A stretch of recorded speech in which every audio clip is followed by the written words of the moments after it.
Hey guys, how's it going? Hi, Stuart. Hi Samuel. Hi everyone else.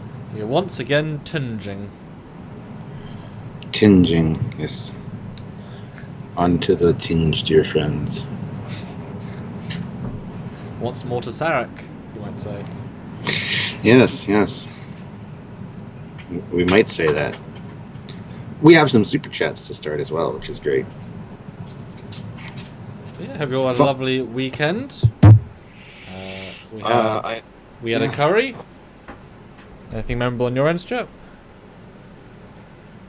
Nope. Uh, but sometimes that's a good weekend when nothing memorable happens.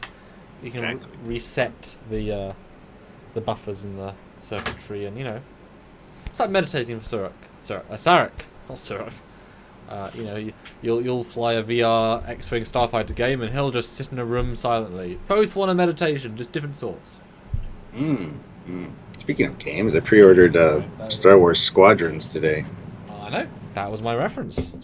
Oh, Yeah, fine. that wasn't Oh yeah, I random, posted it Stuart. on Facebook. That wasn't out of my butt. That was. You were like, wow, Gotcha. so specific. Wow, you got it. You got it. Yeah. Yeah, no, it looks Although, nice surprise. yeah, I'm looking forward to it. It's going to be good because EA's got they a lot got of they got the good. one mission in Battlefront, the first one, the VR one, and it's like we need more of this, and they listened. It's awesome. It's remarkable how you'd think it'd be obvious make a Starfighter game that's just Starfighters but really good. And as Thomas Moroni said when it got announced, actually space is a ton easier than ground because you can reuse a lot of assets like rocks and stuff, but also building everything you see is a pain as opposed to lots of black vacuum. It's actually a lot easier and a lot more streamlined. And I Hmm. know when I do fan films for CGI for fan films, if they ever say do the ground, I'm like, do you understand how difficult the ground is? Because if you see the ground, if it's a city, what do you expect about people walking or cars? Like the ground is a huge thing. That's why you always cheat because realistically, it's just not practical. Um, you know, Gotcha. so a lot of times it's like set extensions. So you take a real bit of set, then you do stuff with it. 'Cause at least it gives you a really good baseline. Wow, that's not the Sarek topic. But what are we doing No, today, Stuart? In this episode of Let's Talk Star Wars Battlefront spin-offs. we are reviewing episode 23 of season Ooh. 3, Sarek. hmm Sarek. Now I'm guessing this one's about McCoy, given the very hard to decipher title. What do you think? Am I close? Yes. Very close. Very good. Thanks. Very impressed with your. Okay, I'm going to start showing them. We'll do super chats. You just have a pre-chat. Anyway, guys, as you see, we got some super chats in there. We're going to read those in a second when he's done sharing. But if you want to help out the channel, as these people have, please consider doing the super chat. It helps us out immensely. And get your comment or whatever read on air. We do read all the super chats, unlike a lot of channels that you can super chat for and they never even acknowledge that you exist. And so it's our job to make sure that we know that you're there and we let everyone else know that you're there as well. So, anywho, so click the links down below to all the cool stuff to help us out. Patreon, Eagle Moss, Teespring Store. And don't forget that you can join the channel as well if you're rank Commander, Captain, and Admiral. That's a fun way to help. Or just head on over to Patreon/Trekyards, and that is another great way to help us out as well. So please consider all of those things, or at least one of those things, to help us out. And the description of every video has all that stuff, so you don't have to make an excuse that it wasn't on the video you saw, because I'd say you're lying.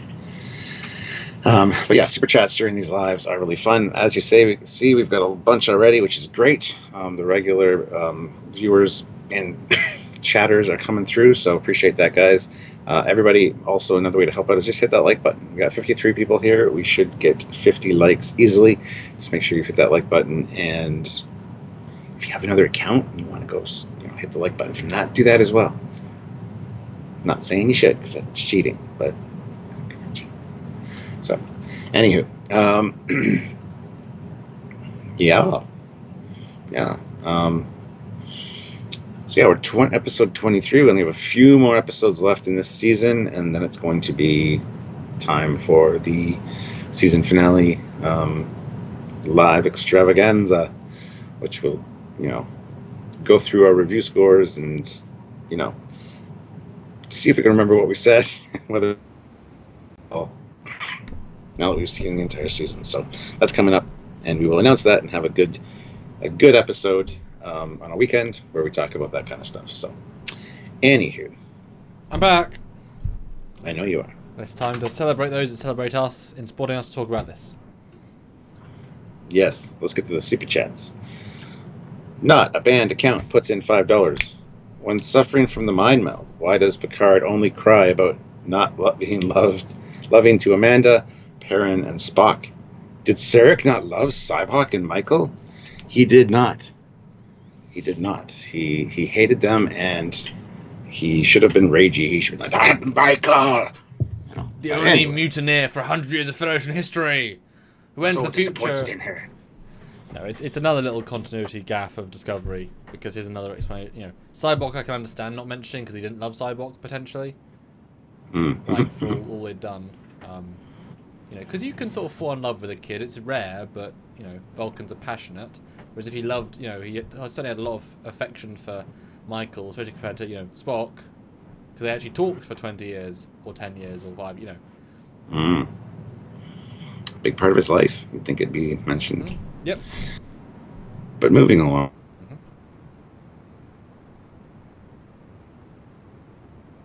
Sarek meets another famous Starship Enterprise captain. His name is Captain Picard. Lost it again then. Sorry, lost it. Stuart. You only had the end. That's okay.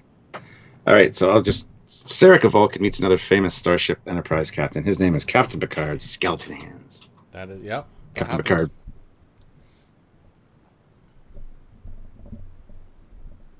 It's just internet, man. He's not always the best.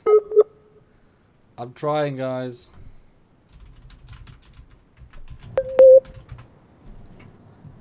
There I am. I'm back. Connection was lost for a second there. I mean, it does make sense, though, that more people are on the internet, so it makes sense that both of us have more problems. To be fair, than the olden days, it would make more sense. Yeah, it's kind of just annoying. That's all. Anyway, Olivia Julius, $2. I loved the nod to Spock in this one. Indeed. I remember being effective. Yeah. I remember being eager watching this episode to get some reference to Spock. What's Spock up to? What's Spock doing? And, you kind of get... Hey, you got married. You get the reference. That's nice. Yeah, you got the reference from Picard to start. Yep. And then you mentioned Spock here as well. And I love that. Never thought we'd actually, see Spock in TNG or whatever. We eventually do. But, that was a good thing for season 3. And it's so, obvious. As you know, Farpoint had McCoy just... he asked DeForest nicely and he came on board, but it wasn't explicit, even though obviously he was, but it wasn't explicit. This is the first time we actually had an existing old character brought back fully without any sort of, oh look, we're afraid that people are going to hate us because of the past. This is them saying, yeah, we can do it, and it's called Sarek, And then obviously leads to relics and, obviously the Spock one is a bit more important to the grander story, whereas this one and relics are more just enjoying the fact that they're there. Yeah. They should have done that with Uhura and Chekhov and Sulu episodes, just saying. Yeah, I think it would have been too much to do it for everybody, though. It just would have been really, guys? We would have liked it as fans. We would have. They could include, those 3 in one episode or something. That would have been fine, but each have their own individual episode. That might be...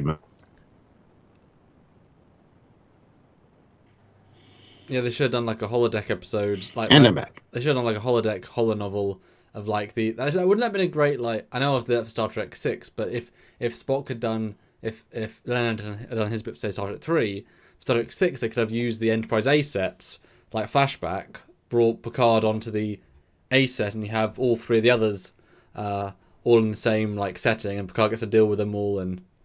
That'd have been great. I mean, that would have been... You could tell and say, okay, we're going to have all 3 one episodes. It's not full time, but all of them are going to be the whole point of the episode. They're all going to get real things to do. That'd be great. And they all would look perfect, Yeah. What could have been? Olivia Julius, $2. May the fertilizers see you through the darkness. Okay. And Ozzy Maderos, $5. All hail the Superior Commander and Super Captain Foley. Skeleton hands. Yes. Yes.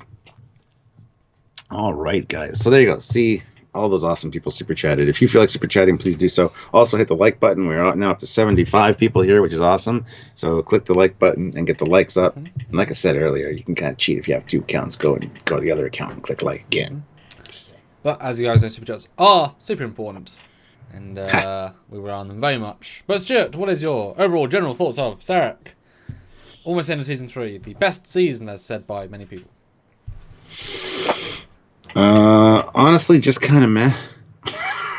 I mean, you'd think it'd be more exciting to have Sarek back, and it is good. But to see him be, turned into, this person like Picard and Picard.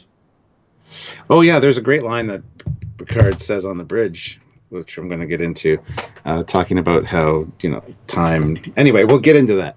But Bryce Hardy throws in $5, so thank you, Bryce. Yeah. Appreciate that. Awesome.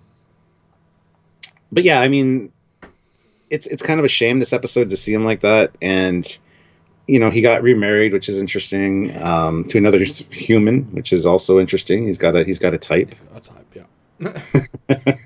And I don't know. It didn't.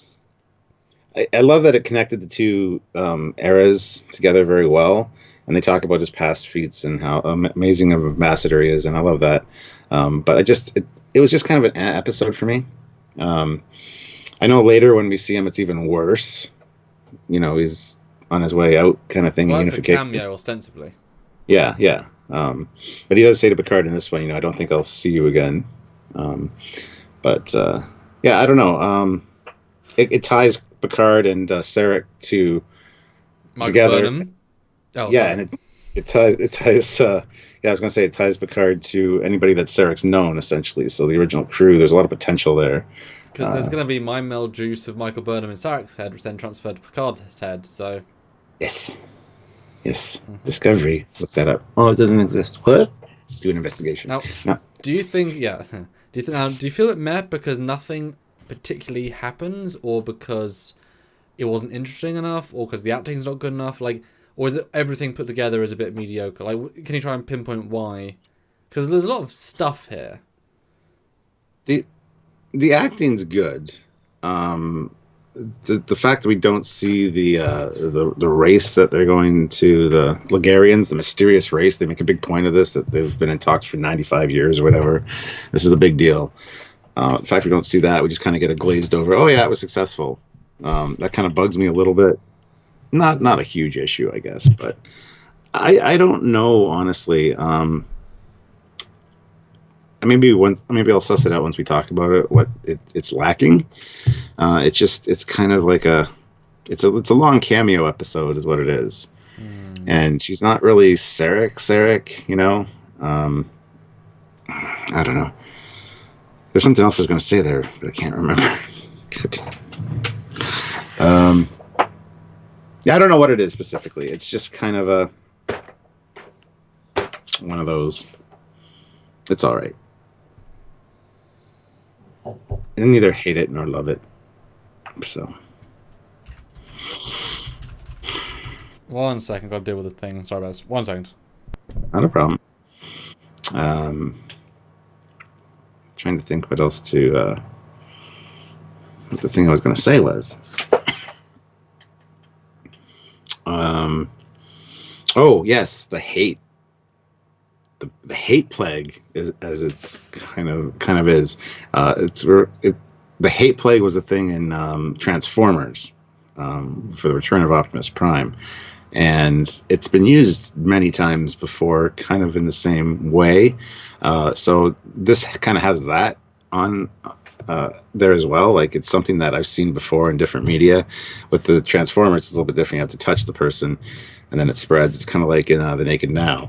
So I mean, everything borrows from something else, and but that in Transformers specifically was called hate plague, and made people get very violent and aggressive towards each other, and they also glowed red.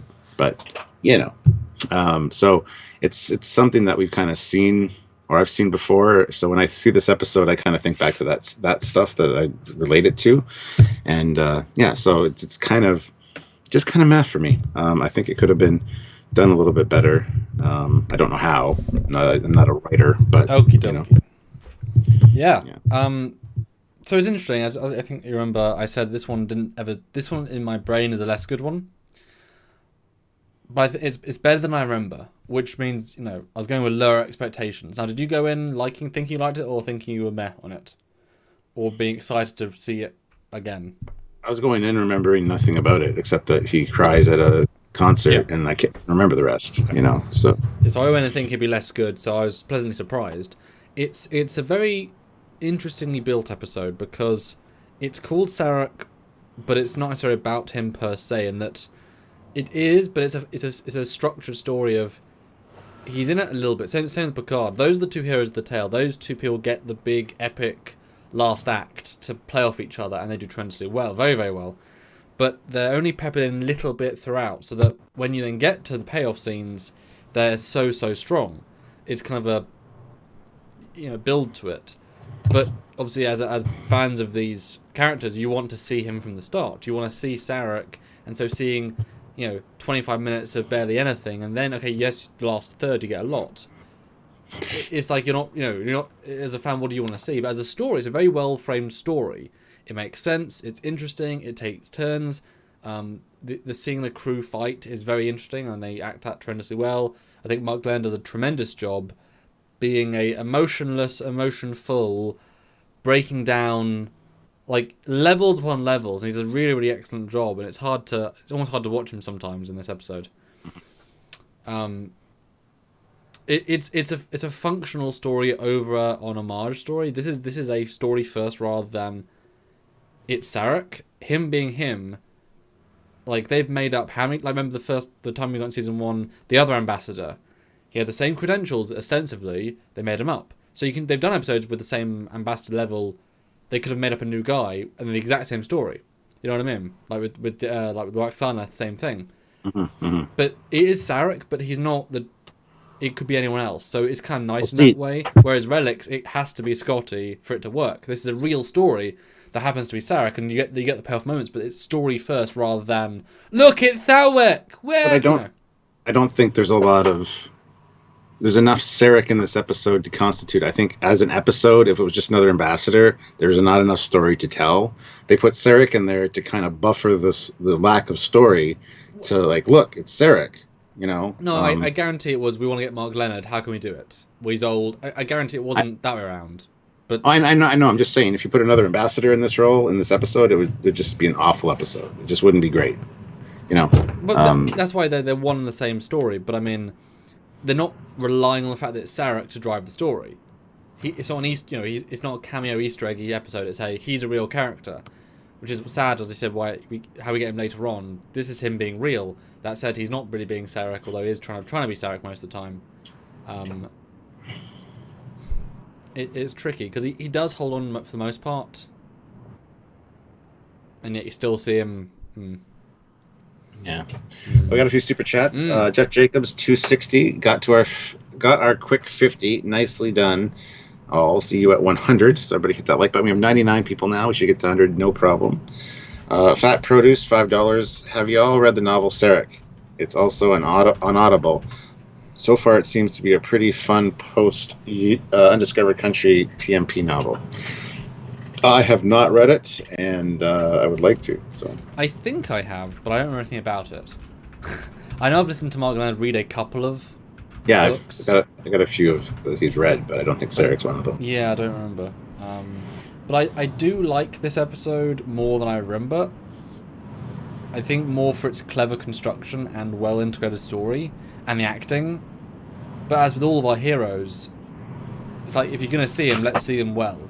Let's see him properly. Even Relics, treating him like the old fool, isn't really what you want. It's clever, but it's not particularly nice.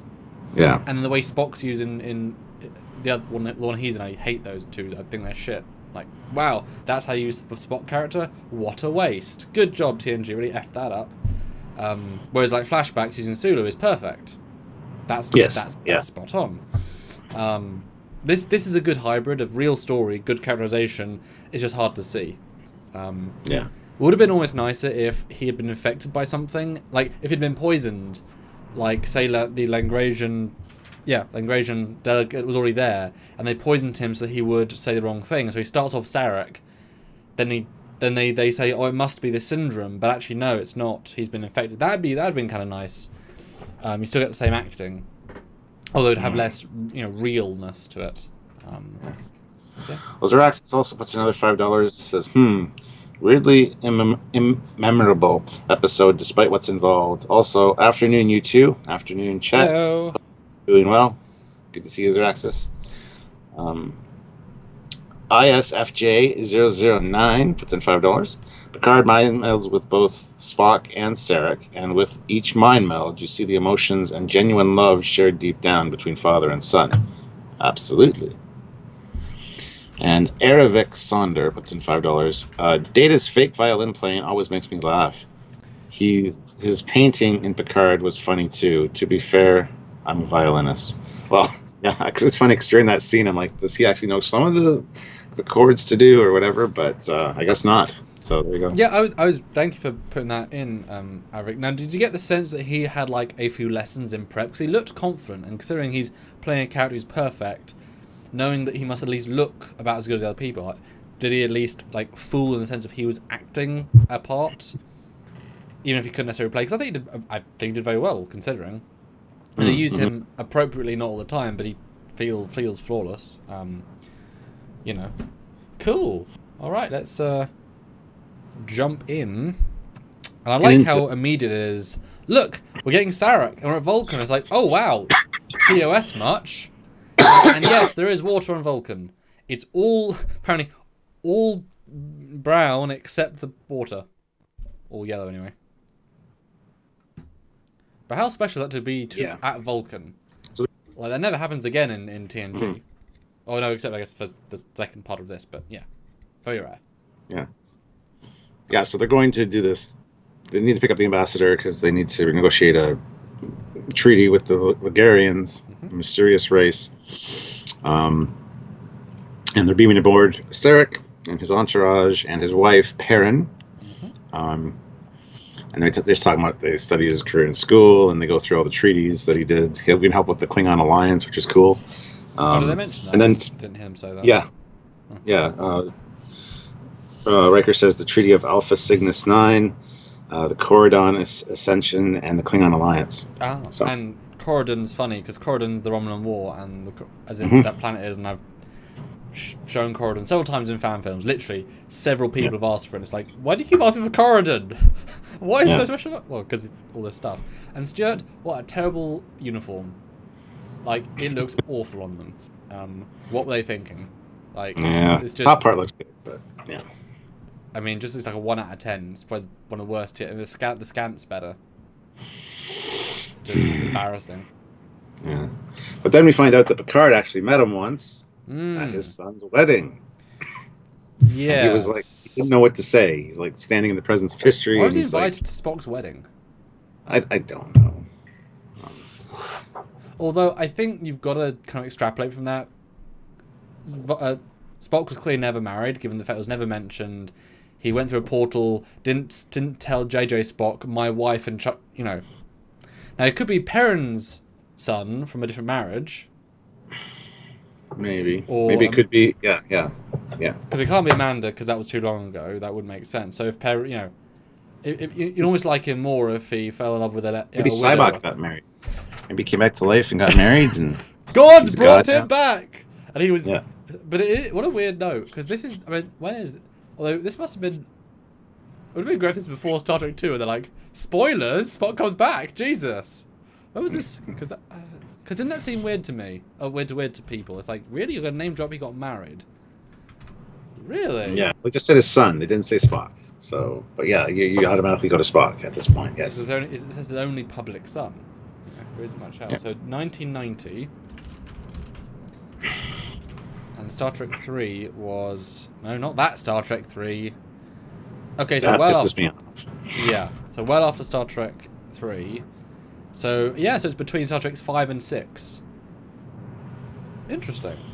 That's... Well, weird. Zeraxis, though, throws in $2 and says, a literal dress uniform. Yes. Yeah, that's funny. Avenue Pad, $5. In the novel Sarek is visiting Romulus and sees a picture of the Romulan commander from Balance of Terror and takes note of the resemblance. That's cool. I like that. That kind of stuff is awesome. Awesome. Yeah, Picard said I was just standing there grinning like an idiot because I didn't know how to speak to like a piece of Federation history. How do you make small talk with somebody like that? Yeah. And Riker's like, you tongue-tied? No. And it is nice to see Picard be a fan because it's really well played of this is how we would all be, but he's doing it so from the lens of the professional. It's just enough to be relatable, but also he gets to enjoy it. I bet you that Patrick had seen TOS at this point and appreciated Mark Gurn's performance and was like, he's a really talented actor, so he's probably like looking forward to working with them. So it was also that, you know, in that regard, because Mark Leonard, what a class act, you know, what a class act. And there's mention made here that this is probably his last mission unofficially. That's what we hear. He's going to be retiring. Which is a good the crowning achievement of his career, because these talks have been in the works. So he's been working with them for 95 years, as mentioned later, to get this set up. So, although obviously that wasn't his only job, I get the sense that, you know, they started with the Federation that many years ago, and he was the one that was chosen, and he's just been building. You know, they're a very patient race. It wasn't like his only job for 90 years. You know. No, not his only job, but he's done a lot of things. He always had other things on the go that you're doing in the background. Yeah, especially There's two aides beam in. One human. The small guy's a human, but talks almost Vulcan-y, but with a bit more. He instantly you feel like he is a slippery mofo, just a bit. Just a little bit. Kai Menderson, the ambassador's chief of staff. It is, well, yeah. And then you got the Vulcan chap, yes, who is a bit, for me, while a decent Vulcan, he's a bit too aggressive. Like, he's got a standoffishness that comes across. Now, once you watch the entire thing, I think it's clear that he's giving his own mental fortitude to Sarek, and therefore he can't hide his own feelings as much, so he's, you know, more openly annoyed at people because they're stupid humans that smell bad. See to poll, humans smell bad. So I think that's why he's a bit more unnecessarily standoffish. You know, I just think it's an easy explanation for why it's a little bit of a weird vibe. But they're very odd. They say, hey, we're gonna guys, we know you love him. We know you love Sarek. He's a little bit old, as you know. He's a bit more rest. Don't expect him to do anything anyway. He's gonna be locked in his room. Because I was like, oh. And don't disturb him. Oh, okay. But hey, he's great. He's great. Just don't talk to him. Don't look at him. Don't see him. And don't bring him to things. Yeah. Oh. And it's weird. It is a weird scene on purpose. Well, it makes you think of like elder abuse. You know, people that abuse the elderly by taking their money and kind of keeping them away from the people that care about them. And, you know, they're tired, they're in their room sleeping kind of thing. You kind of get that vibe from it, like there's something shifty going on. I got more the sense that the guy's senile, like truly senile, and he's gone and he's barely able to keep it together. But like, that's the sneakiness of the other one does allude to that. Yeah, that's interesting. And then after that, the way he says like, right, now that we're done, the ambassador is waiting. And it's like, it's such a friendly, like, come on, you're the one delaying us. Like, you were delaying it. What are you about? It's just and great costumes, great Vulcan costume. Just a little shout out for simple, effective. Yeah, and Picard has planned a Mozart symphony for him, and he's like, I know he's quite fond of Mozart, and he's like, well, he probably won't be able to do 10, so just a nice little, which comes up later, obviously. So they beam in, and you get the dramatic reveal. He introduces everybody to his wife. I love how he says it too. Allow me to present she who is my wife, and so. Well, that's what he always says. Yeah. Her name is... Oh, sorry. That's okay. Her name is Perrin. So, not that it's really important, but... Anyway. And it's remarkable how she's very underwhelming in this episode. I find her so plain. I guess it makes sense she's been repressed for years, but I think she was not a very good choice as an actress for this. She doesn't add anything to the episode, even though she could. Do you know what I mean? Yeah. Luke Celeste with $5. We don't know Mr. Spock's first name, so is he called Sarek Spock? No, his first name's unpronounceable by humans. which bugs me to no end. But that's okay. But what's funny about this is that when I watch this, I instantly really do think, wow, Mark Lennon looks great for 90. They really dug him out to do this in the sense of time. So much time has passed. But in reality, it's 20 years since the 60s. So if Mark was, late 30s, 40s, he's late 50s. That's it. Like, I guarantee he keeps his hair black and he had to dye his hair grey. Like that doesn't even feel like natural grey hair. And you can tell that they actually grooved his face more than. So he looks tremendous. Like, he's meant to look old. He doesn't look old. It's really strange. He looks absolutely fine, just a little bit older. Well, he's only like 3 or 7 years older than Nimoy. Like, yeah. Which was Actually, I wonder how old compared to Patrick Stewart, because like you have scenes together, but they feel about the same age, give or take. And Captain Nucleon puts in 2 pounds. It's an awesome name, by the way. Maybe on the marriage it could be Kayless. LOL.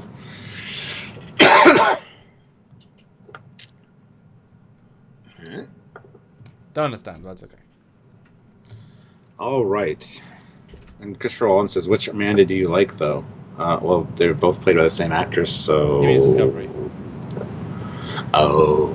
I mean, or JJ. Too. Or JJ. Oh, yeah. Why not? I mean, but the Discovery one's good. She has the most to do. I mean, she has way more lines than the other ones put together. Yeah. So, I mean, she's probably the best, but the other Amanda's pretty darn good. Yeah. So she's like, let's go to our quarters, you need to rest. And he's like, no, I want to examine the conference room. And he's like, the other guys are like, we can take care of that kind of stuff, He's like, no, I want to do it myself. They worry too much about my health. Take me to the conference room. So that's the end of the opening sequence. And we get the titles. And just for clarity, yes, Patrick Stewart was 40 at filming and Mark Land was only 56. So you wonder why they look actually not bad, because 56 is not old in his role. He's meant to be playing over 4 times his age. But I love Mark Leonard in this. He's still got it, although there is still a hint of he's expressing more within, like he's allowing his voice to fluctuate more. It's gentle, but you can feel it. It is there. But yeah, cut to commercials, cut to whatever. Although I don't quite like the end shot, because we don't know anything's wrong yet, and yet Picard turns and there's music on his face, and it's like, why are you telling us to be worried? On his face, it's not expressive. A lot of ominous music in this episode. Yes, it's very like, this is how you should feel. It's like, great, but hold on. But how do you feel about the pool of multicolored bubbly liquid for aliens to live and breathe and sleep? It's cool. I think it's cool. I love that they, showed this kind of side of things where they're going to be hanging out in here.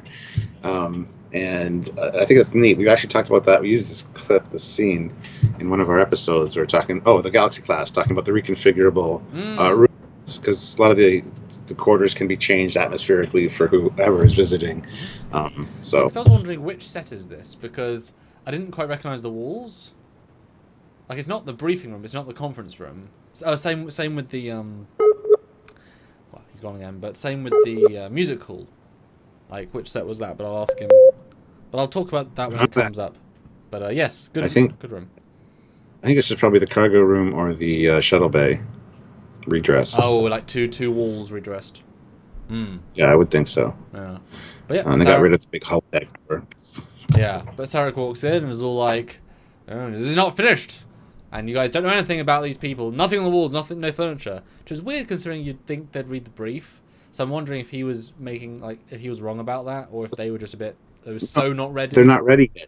Okay. They said the room's not ready yet. This will all be taken care of by the time we're there. Yeah. They make a point of saying that. But you'd assume you'd remove the furniture first before installing a big vat of goo. I mean, one's easier and quicker.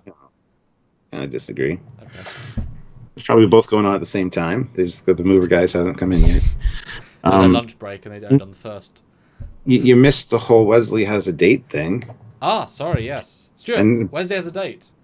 With Ensign Dumont, yeah. And even Georgie's like, oh, yeah, she's very attractive. I'm surprised you asked her. But anyway. Yeah.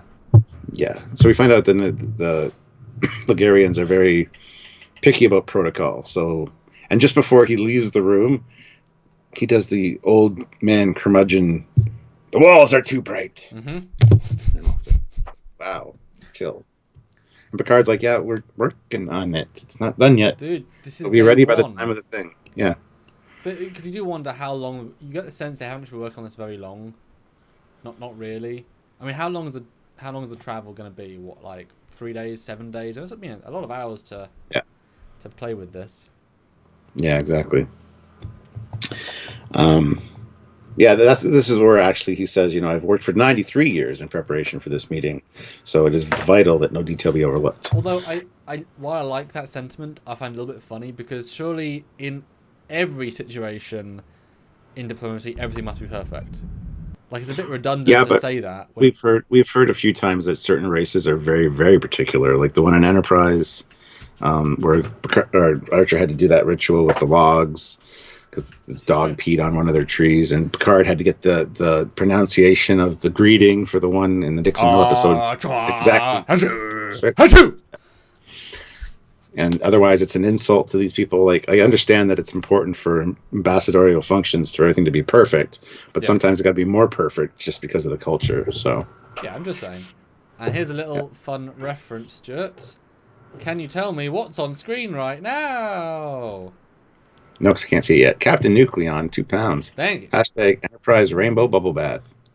Hey, I'd buy that. I would buy the shit out of that. For $1. All right. What's on screen? I'm still waiting. It's already on. Oh, it's for your fan film. It's Susan Dumont. That's Wesley's date. The only live action version of Susan Dumont in existence is the character that I did. Yeah, and I've said it myself. I like her. Yes. Because when I was doing the Temporal Omni, I wanted every character sort of linked to the Enterprise, and I went through and I found this, and I thought, hey, she's young, Wesley's young, woman. That's awesome. Like, it's just such an obvious thing, and there you go. So, but she was transferred to the Galaxy after the Enterprise D because things didn't go well. Was it Wesley's fault? Who the hell knows? Probably not. But there you go, Susan Dumont. Thanks for remembering, Stuart, because I can approve. That. I approve. Yep, so they leave, and Picard is regretting that he was hoping to hang out with Sarek just a bit. I mean, he's finally captain of the ship Sarek's on. He has a lot of wiggle room to hang out with him. Whereas at his son's wedding, you're one of many guests. So he was looking forward to using that and learning and the amazingness of the dialogue. I was looking forward to really get to know him and his memories and feel his thoughts. It's like, wow, you hit the nail on the head there. Yes. And we also find out that he's 202 years old at this point. That's another important thing. Yep. This. And Picard's like, oh well, I hope I look as good. I'm 202, but we can't all live forever. And it's like, well, some people can be android future and.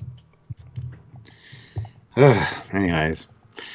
And then they ask, "Are you going to cancel the concert?" And he's like, "Nope, it'll go ahead." And they're like, "Well, maybe you should ask, Mrs. Sarek if she wants to go." He's like, "That's a good idea," and he takes off. And Will gets that look on his face, like, "Yeah, it's finding a way around things." So he goes down to talk to her, and she's like, "Well, he's meditating." He says, "I actually came to see you." He's like, "Oh, that's quite a change. Usually everyone wants to see my husband." And then, Picard this is a really badly delivered line, because she says, "Usually everyone wants to see the ambassador." And Picard says, "I find that hard to believe. Thank you." And it's just the way that line is delivered is really, really awful. Not well done. Just got to point that out.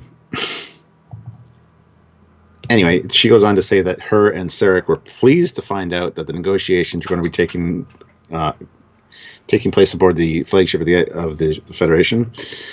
Didn't say Enterprise, just flagship.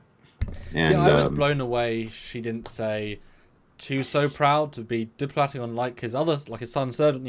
He said he's been on several Enterprises. This is another. I think that was implied without being said.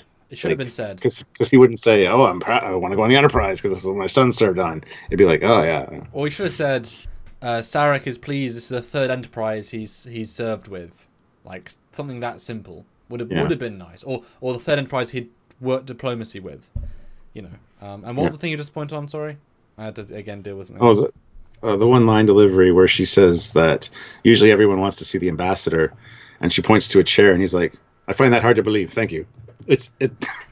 I watched it. I actually watched the scene like 3 times. It just didn't come off good. Well, she's not a very good actress. No, not her. This is Picard that said this. But they're working in unison, because the way she says, always here to see ambassadors, like, no shit. You're living on Vulcan with the lead ambassador. Who's going to come see you? No offense. The way she says it is like, I should have lots of visitors. It's like, you know, my husband, the president, he always gets all the visitors. It's like, yeah. It's just, yeah. But and then he delivers his line weirdly as well. So it's a weird little moment overall. We find out, too, that Sarek has taken an interest in Picard's career, and he finds it satisfactory. And Picard's like, well, my word, high praise from a Vulcan. Yep. And it seems very innocuous, actually, as a scene, because it's such an odd, like, it doesn't mean much, but it does, because it shows that Picard understands the Vulcan mind enough to register what it means, what it should mean, what it does mean. That's why he can then process more of what Sarek is, because he understands what it means.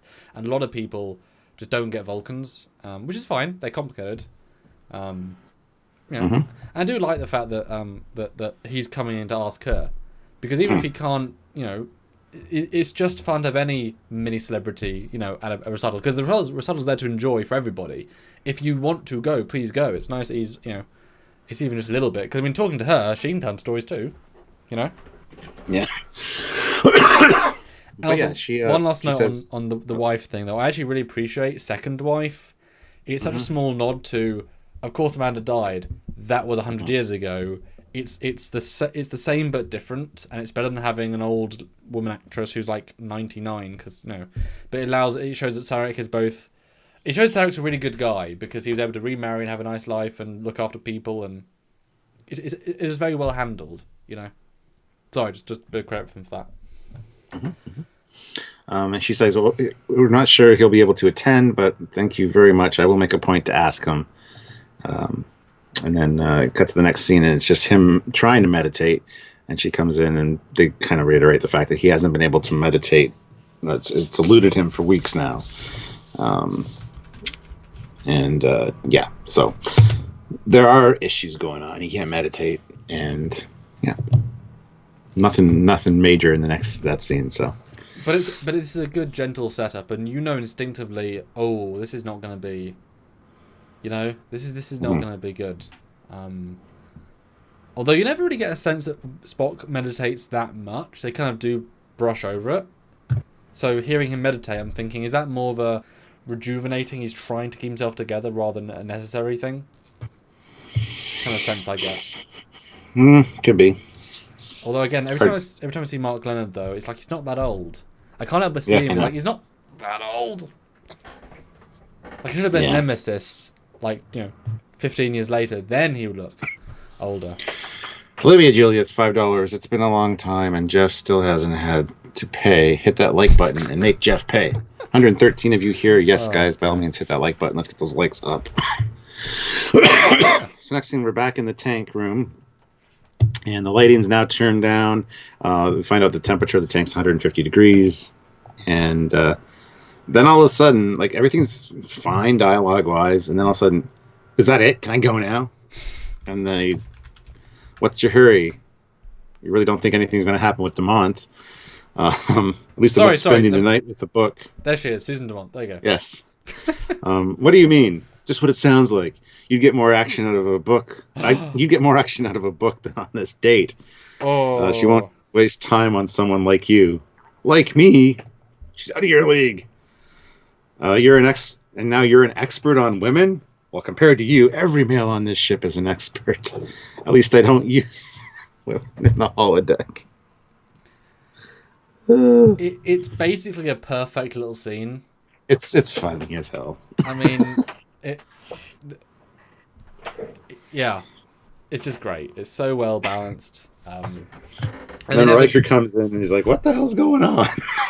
I'll say I really appreciate it's a very distinct choice in terms of story that somebody cannot be affected and walk in. That isn't like a field that as soon as you walk in you become violent. Having that contrast is so important. And the fact they can snap out of it, that's good creative choice. But yeah, it's really good to see this. It's really fun to see this scene. And the fact they don't come to blows. But you imagine, this is the future, everyone's nice, right?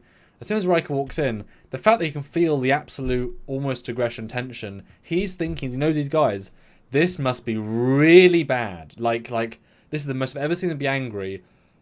Oh no. Because this never happens. Like, it's not like a modern day when, okay, you can get riled, fine. This is a nice future. The hell is this about? Wesley put itching powder in the goo. It's going to cause problems now. Or you put, like, hair removal cream and they're actually, like, furry Ewoks and they're going to come out, you know, whatever.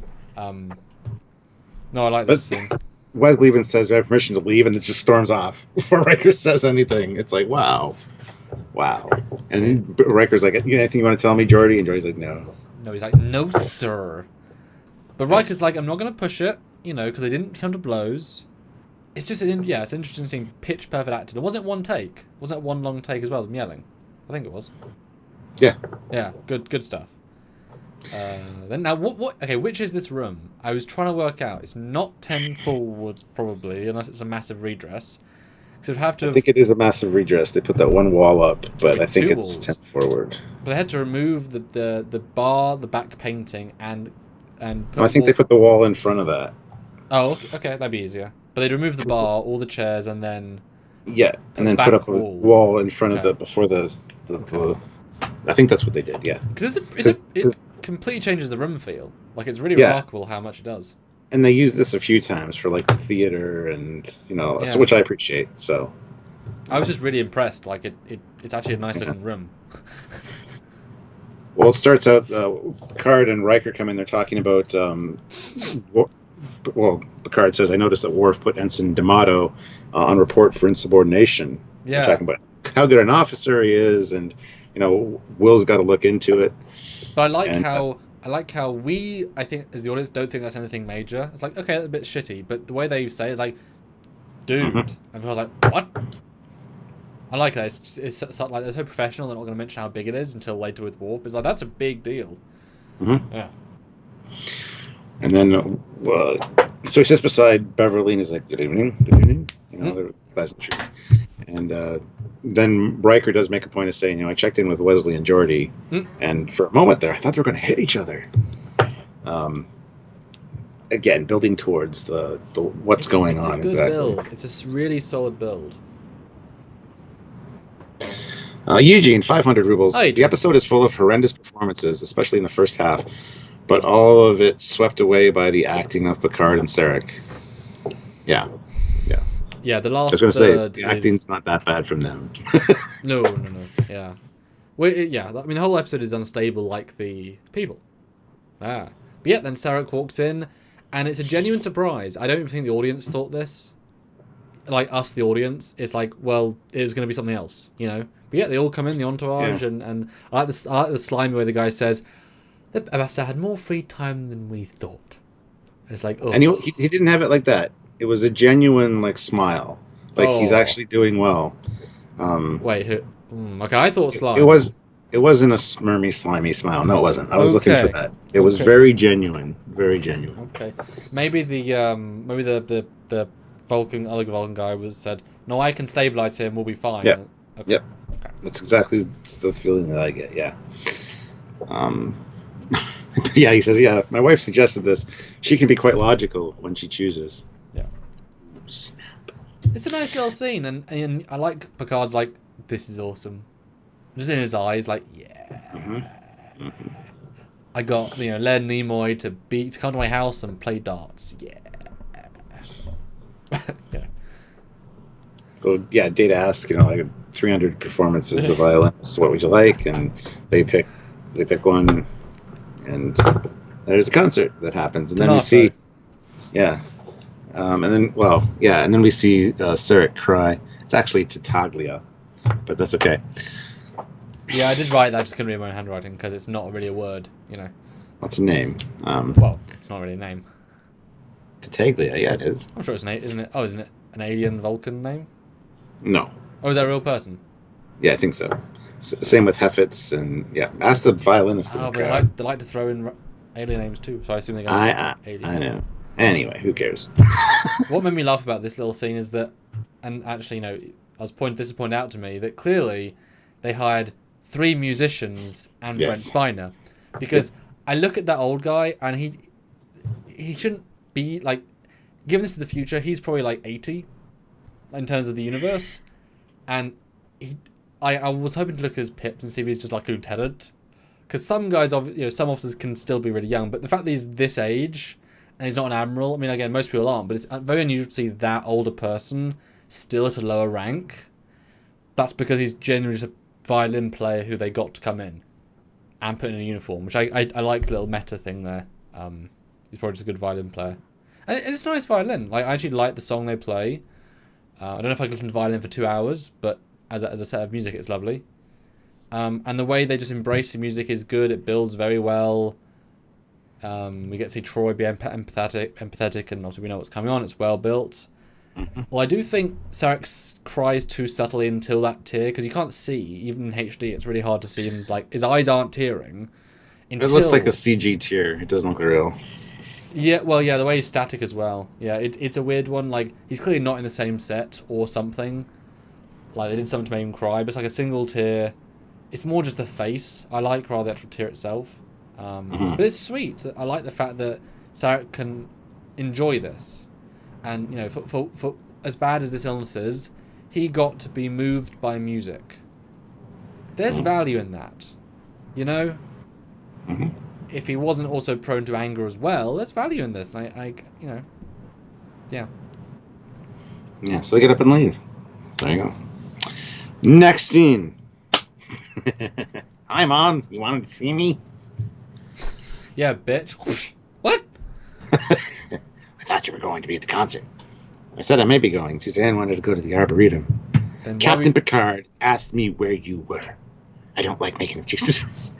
Oh my god. Excuses. It wasn't an official function. I just love this scene. Listen, young man. You have responsibilities. Live up to them. Would have been funny though if she'd said, did I catch you sneaking home at 5 a.m? No, Mom. Are we out with Susan? No, Mom. Is she pregnant? What? No, Mom. No, this is a good one. We did it in the goo tank, though. 150 degrees up a little, but still. We had to wear full body suits. That was a compromise. Oh. We made out in a Lagrangian goo tank in biosuits. No, this is a good scene actually. It's well acted and it's well it's good to see him off book, but the way these scenes build, it's not like Naked Now. It's like a build. It's a gentle. It's a ladder that makes sense. It's not just abrupt, which is why I like these emotional scenes. They're acted so well for what they're trying to be. Yeah. We get her talking to Counselor Troy, and then I just slapped him really hard. I slapped Wesley. I've never hit my son in my whole life. And she's like, Beverly, this is important. What were you thinking then? Because I've been hearing reports from all over the ship that there's been some weird shit going on. And she says, no, it's just a sudden burst of anger. So, yeah, this is an ongoing thing. And we don't get a sense that's one thing they don't explain. It's not proximity to him. I think he can probably throw those pretty far. I think it was probably ship-wide, and it hit, random people throughout the ship. But they don't make that correlation that, it's people that have been in proximity to him. But I mean, I got the sense it is more random, that his energy just kind of moves out. But yeah, a lot of people are dealing with this, and it's just an instant of build rage. So it's a weird one. Although it would have been nice if they'd said people also felt extreme happiness. Like, it would have been nice if there was a range of emotions. And I don't know if you caught this, but when I believe it's this scene when Beverly slaps Wesley, there's violin music in the background as the background track.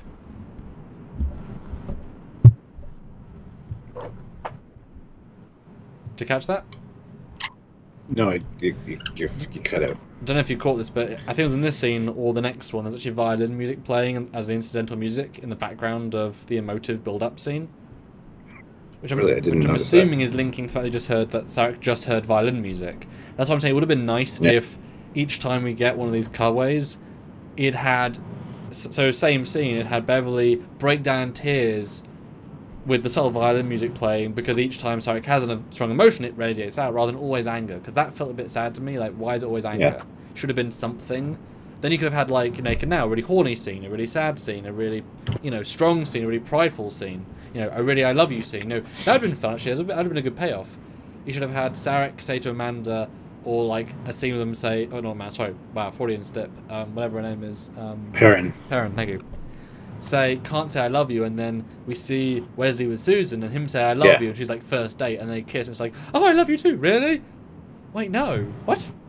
That would have been natural. That would have been nice to comedic, but that would have made more sense, I think, thematically with the actual subplot. But yeah, she cancels. Good for her. Well, Olivia Julius, $5. Could this condition be part of the Enterprise era Trillium D issues for Vulcans? I doubt Sarek's a Trillium D addict. I'll be honest. I do as well. But it's another version of how they break down. Yeah, it's similar in theme. Just this is a natural cause. That's a, I mean, I guess you could argue maybe it's the same disease, just Trillium sped it up, or does the same effect. Yeah, I can see that. So next on the bridge, we get his aide talking to Data, and questions about, Troy, is she a betazoid? And he's like, yeah, she was half human. Oh, so she's not a true telepath then. And Data says her skills are empathic. She's able to sense emotions in others. Mm-hmm. And then it switches right away to Captain Picard's background in diplomacy. And Data's like, quite extensive. The captain's first diplomatic contact, and gets cut off. What about the Ligarians? Could he conduct negotiations should the need arise? And so, yeah, you get the contingency plan, I guess. And yeah. And well, Data says you foresee such a circumstance. So. Just a quick side note. Turing asks, I was disappointed Brian Blessed never did a cameo on Star Trek. I mean, sure. He should be in everything. This scene I thought was quite awkwardly done.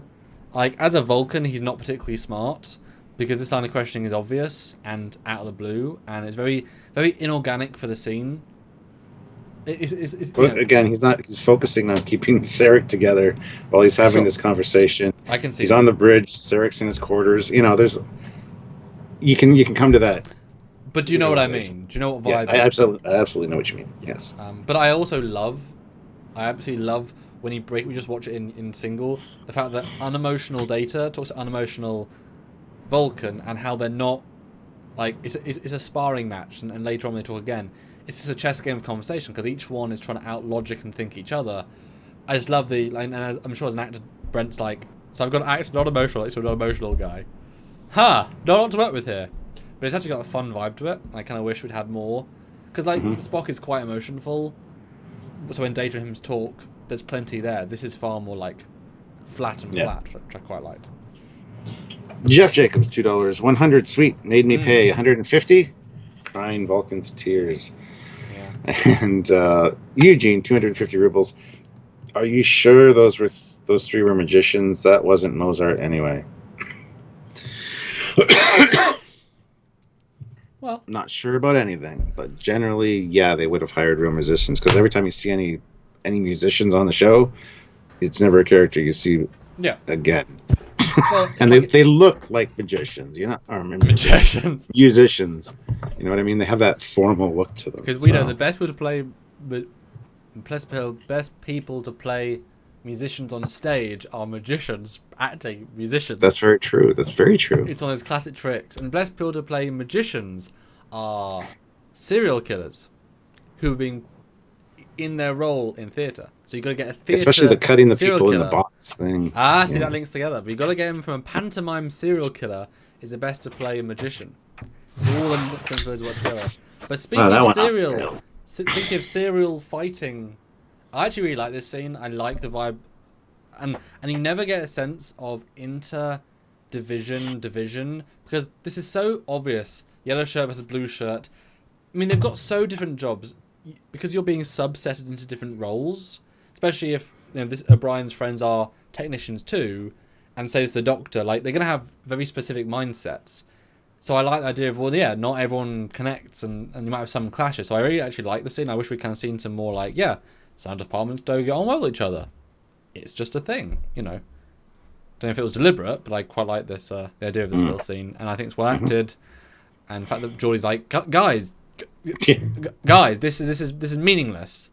And then he says, "I'll buy you another round, or I get another round." It's like, dude, it's free. It sells out the same, and it's also non-alcoholic. We can all get free drinks. But then we carry on our conversation about the insubordination thing with Worf and Riker. It's a serious charge, but apparently D'Amato challenged his authority, so it is insubordination. And then Riker's like, is it my imagination or have tempers become frayed on this ship? And Worf's like, I hadn't noticed. They walk in. I see what you mean. That's one of my favourite moments I've seen of all of TNG. Just the way it's acted and handled. Because this is a really good bar brawl. Like, it has got so much scale to it. Yep. I was like, this is great, and the stunts are great, and the punches are great, and obviously stuntmen fighting. Like they're all like 20s and 30s-year-old young men stuntmen. But I just love the edit there. Of course, I don't notice. Cut. Biggest fight I've ever seen in Star Trek so far. Wow. I love that. It's such a good edit. And it's just like, it means nothing. Like, it literally is a non-fight. And also, you can imagine not everyone is being affected. So some people here are thinking, "You're jackass. I've always hated you." Like, it's a lovely little. I just love it. It's a good little moment. And then Riker asks Geordi, "What's going on? I wish I knew." And then right away, Riker gets like hit in the face and knocked out. Like, he doesn't get back up. Yeah. Until it's like, damn. Now, do you think that guy's going to report? That random science or medical guy. Well, considering you did the palm to the nose, and that can kill you. It can literally like put fragments into your brain. You gotta be careful with that shit. So I don't know. I'd be putting them on report. Now, would that be counted insubordination? Do you think? I think so. I just love it. It's a good you never get these scenes, and so they put a lot of effort into this one. And then the aftermath, you see like all the lights on, the crime scene lights in the bar. I love that because you never really see that either. No, you're right. It's a whole different vibe. It is like extra bright. It's not mood lighting. It's just bright. Yeah. It's like all dance clubs have that. You know, like if they need to, they can turn all those lights on. You never see it, but yeah. I used to work in clubs as a videographer, so I'd often go before, and it's really surreal. The main one I worked at, it's amazing how small it feels, and then it gets filled up with people, and it feels huge because then it takes a long time to get places. But it's like, it's a tiny space. How are you going to fit 500 people? And you get there's like. Wow. Okay. Yeah. Here's where we find out it's not an isolated incident. There's been random violence all over the ship. And Picard's like, do you think it's contagious? She's like, no, I've tested for indications of bacteria or virus. And I've checked the water, the food replicators, airborne samples. Picard's like, oh, this is a hell of a time for this to happen. Whatever it is, it mustn't affect the ambassador. I want his quarters isolated and the cause identified. She's like, well, it's not that simple. This all started when he came on board. Yep. So dumb. No shit. 3 quick things. One, I was the 100th like today. I just saw I hadn't put a like. So I was 100 like number 1. There's 114 people watching, which is brilliant. Thanks so much. Hope you guys are enjoying. Click like. I want to see 110 likes. That'd be great. 2 non-super chat comments. Area 51. An Irish dude in a bar getting into a fight. Didn't see that coming. And Christopher Rollins. It's perfect. The doctors start the fight and then come back to clean up after. Yeah. Great work for yourself. No, it's fun. Yeah, you're bored one day, so you haven't started a fight just so you have something to do. I appreciate, though, how quickly they work this out. This is a good episode of professionalism, how they deal with everything. I like it's just a logical, like we said, procedural. Like, you really get a sense of, yep, they thought it through, it makes sense. It can't be a coincidence, obviously. I like the procedural nature of this. Christopher Rollins, how did they not check for diseases when Sarek and company were beamed up? Well, first of all, this might not show up. Second of all, there hasn't been a known case of this in Sarek's lifetime, which is 202 years. So it's not like they'd be looking for it anyway. And the filters on the transporter would filter anything like that out if it was a virus or whatever. So well, yeah, it's not a virus. It's a degradation of your own cells. It's it's a natural thing. It's it's like would it tell you if you had a very bad, very minor cold, or if you had a slight this or this. I mean, there's things just like it's like Picard's syndrome that he has, aromatic syndrome. Yep. you can't just screen it out with the transporter or necessarily detect it either. And besides, while obviously transporters deconstruct your body, they're not as sensitive to scanning for medical stuff as medical scanners that are designed for it. They run on different principles. But then you get a slightly awkward edit of like they're talking in one room, cut to talking the same conversation in another room. It's like, I mean, what's the point in moving? I know. It goes to we have a working theory, and all of a sudden they're in sickbay.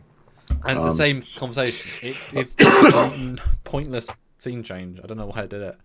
Yeah, and they talk about the concert, how they saw a tear, and nobody could believe it.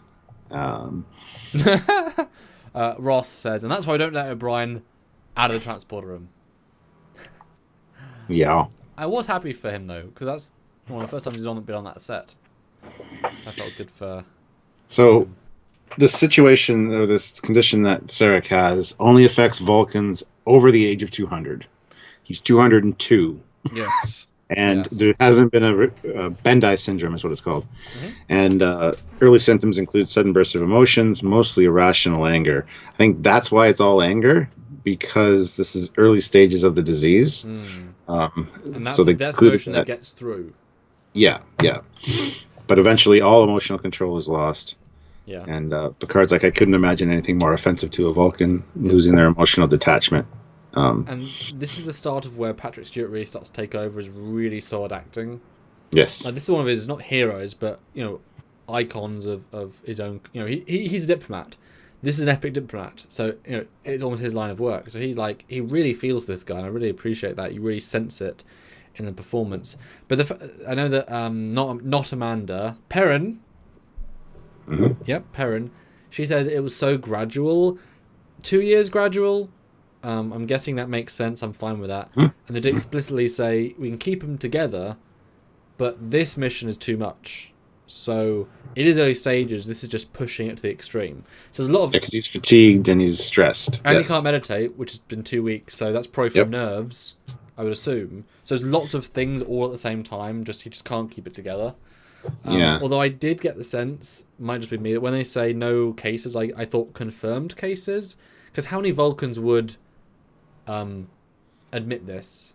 How many families would rather not admit it and stay in seclusion? I guarantee a lot of many people get this and they just don't talk about it. So that's why they say it in like a. I mean, parents like, oh, it's a fable. It's like, yeah, but I know. I guarantee as soon as they realized they had it, they emailed around and said, "Has your grandfather Derek got it?" Or Bob the Vulcan. He's 207. So it's kind of sad. It's like almost the put you in an insane asylum, put you in an old folks home, and sort of a disease, which is sad. We find out here there's no treatment, and so Beverly asks, can somebody else take his place?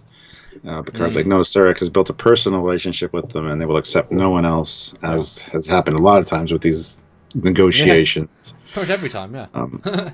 How can we confirm the diagnosis? Well, we can grow tissue, but the results will take several days. And Picard's like, I have 12 hours. And then another really awkward, weird cut to the ready room.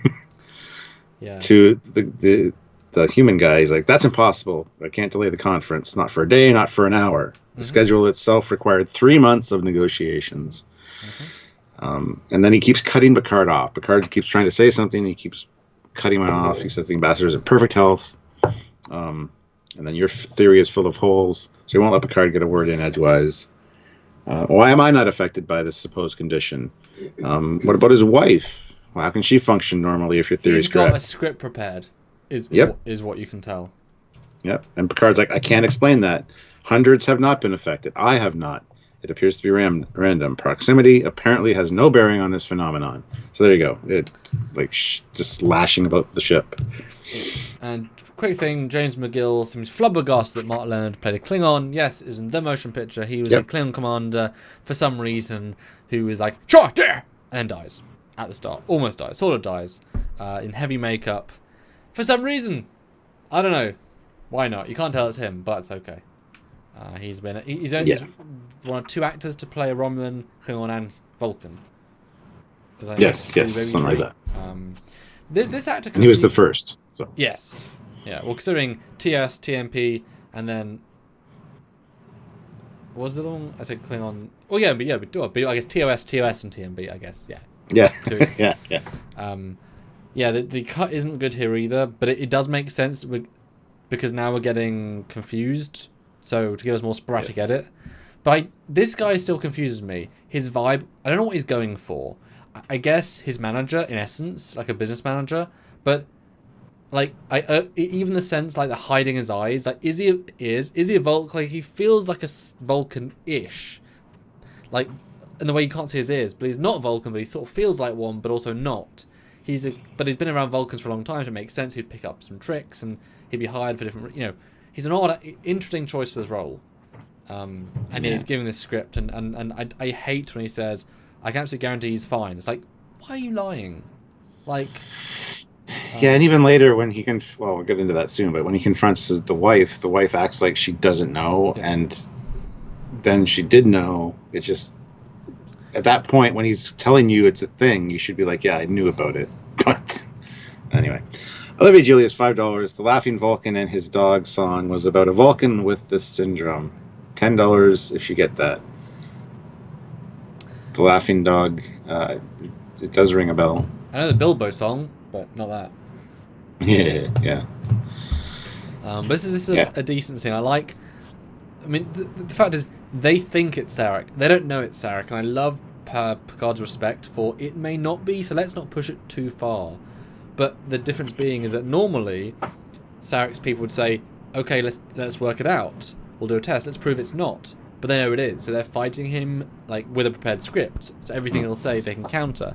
Whereas Picard was expecting some cooperation just in case it's not. Because they didn't know about it, maybe. Yeah, so it's an uncomfortable scene a little bit. Scottish Trekkie is joining the channel at the rank of commander. So welcome aboard, Scottish Trekkie. Good to see you again. Hey, yeah, welcome. Yeah. I love how he gets defensive here. He's like, you're accusing the greatest man of his time of losing his mind on the eve of his greatest triumph. That's a good line. You cannot explain why. That's a good line. I won't report any of this to the ambassador for the moment, so as not to divert his attention from his mission. Yeah. But if I were you, in the interests of your career, I'd be very concerned about finding the real cause of these outbursts before the Ligarians arrive. And then he just leaves the ready room. Olivia Julius, $5. I get to keep my $10. It's from TNG episode Disaster. There you go. Which was a disaster. Oh, is that the one like Picard's in the Turbolift with the kids? Yes. There we go. I like that episode. Yeah. That's a pretty good one. What's next? Back to the Bards, I think. Yep. This is where he says Data report to me in the ready room, and then the next scene is Data and the. This is a good scene because this is them just playing chess. I wish it went on longer because I think he folds too quickly. But this is a logical man talking to a logical man. And again, he's tired as hell probably from keeping up with Sarek's. And he's frustrated. You can see he's frustrated by his colleagues because he can't lie. He's a Vulcan. He's now been put in this position. Yes. Everything he's got every single line of where should he go, and he's clearly in this room trying to do his job and he can't do it. Like, you like this guy I think a lot more now because you feel for him. It's like this is a really bad day to be this guy, and Data is quite gentle, but the guy's like, I hate life, mate. You have no idea right now. You have no idea, Mr. Android. But it does give him, and we don't need to talk about it. We just go to the next scene. But it's a good little good scene. And what a close up of Brent's face, Jesus! If that was in 4K, that'd be a lot of pictures of Brent's face. I just thought, wow, that's close up. I just love how he says, you asked me without asking me. If so you know something's going on. Yeah. Because he can't lie, so he's got to not answer the right questions. It's the classic, how does a Vulcan lie? Well, he moves around the words very carefully. Yes. Yeah. Ozzy Medeiros, $5. Mark Leonard played in TOS Balance of Terror as a Romulan, then a Vulcan and Klingon in Star Trek the Motion Picture. He was the first Klingon we see in TMP with the Ridges. And the first Romulan we see in, hey, pretty much, and the first Vulcan we got to see apart from Spock? Probably would have been, yeah. Yeah, I think he was. There you go. I mean, that is, I guess God, he'd be an awful Andorian, though. Yeah. That should have been the in-joke, like Jeffrey Combs, he's played for, he's the first Gorn, first Andorian, first, he was in the Gorn suit the entire time. For some reason, no, it wasn't. That would be funny. Well, the scene ends with him saying, "Yeah, tell Captain Picard that the mission is in jeopardy." Yeah, it's nicely understated, but obviously it's clear. And then another weird cut and low angle of Data close up. That's what I mean. Yeah, it's such a close up. Yeah. And these guys are really close together in the scene. Don't know if that was on purpose to create more tension, but they're standing really next to each other. Yeah, so yeah, he says, he up until now he's been able to contain the effects of this deterioration, but it's getting. Well, Riker says he hasn't done a good job, and then Data says the strain of this mission on Sarek has made it impossible. And here we go. This is Picard. It's ironic, isn't it? All this magnificent technology, and we still find we are susceptible to the ravages of old age, loss of dignity, the slow portrayal of our characters as writers who don't understand us, create a new series. Do you still want to be one of us, Data? And it is conceivable, even for me, that time will eventually lead to irreparable circuit failure. This is a very Picard theme scene, and it's like these guys are different guys. Picard and Picard. I changed the lines just in case you guys didn't know. Yeah, it's just. I mean, Patrick Stewart was just given such a shit time in Picard in comparison to this. You would think he'd be like, these lines aren't good enough, but he didn't. It's sad. But if you get not very good writers with not good material, actors can only do so much. Whereas if you get great actors with great material, they elevate it, and it is definitely sad to rewatch Best of TNG compared to Picard, because it is just such a different level. Yeah. And then we get a beautiful escalation of aggression, which is seamless and wonderful and just great acting. And there's like, guys, what are you doing? And then Picard beautifully says, "No, you're right, number one. Yeah. Go do it." Because, has a great line of, somebody has to go tell the ambassador. No one wants to, but it's got to be me, hasn't it? Like, I'm that guy. I don't want to. Yeah. It's me. And that's everyone who's protecting Sarek, his wife, Mendelssohn, even you. What would you have me do? March down there and destroy the man? Yeah, it's a great scene. And then Data's like, Captain, Commander, whoa, chill. You'd think they'd send Data to do this kind of stuff because Data can't be affected by it. But I was assuming that'd be a plot point too. Yeah. But there's so few people that are getting infected and, affected for the whole ship. So, it's fine. Yeah. So then we get the scene where he confronts her, and she's like, "I don't understand what you're talking about.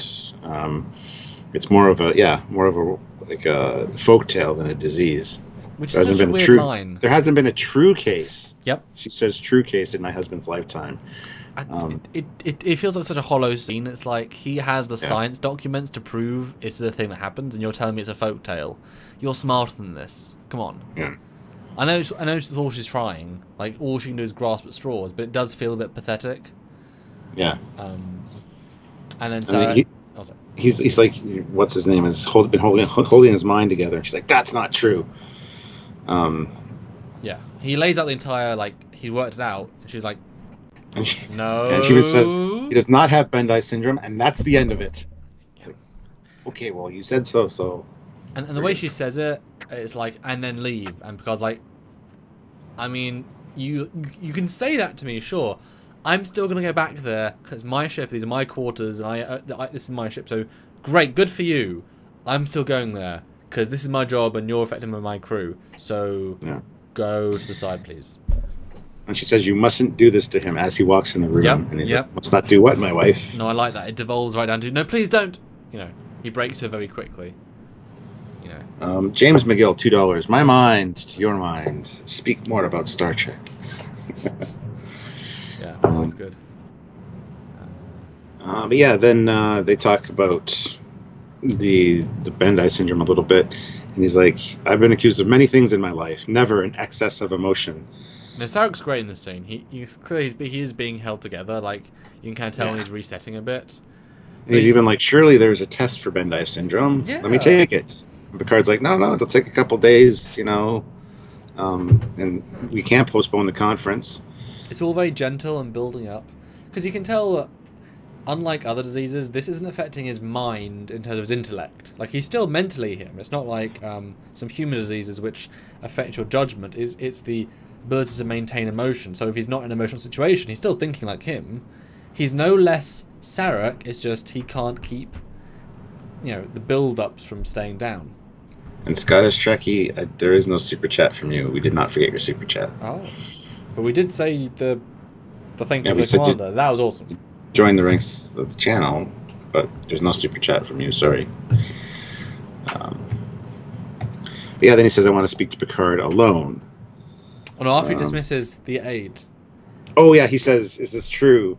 Have you... And then the guy admits, yes. Oh, I've been using... Yeah, he does. says, I've been using my limited abilities to strengthen your mental discipline. Yeah. And Sarek's like, your efforts will no longer be required.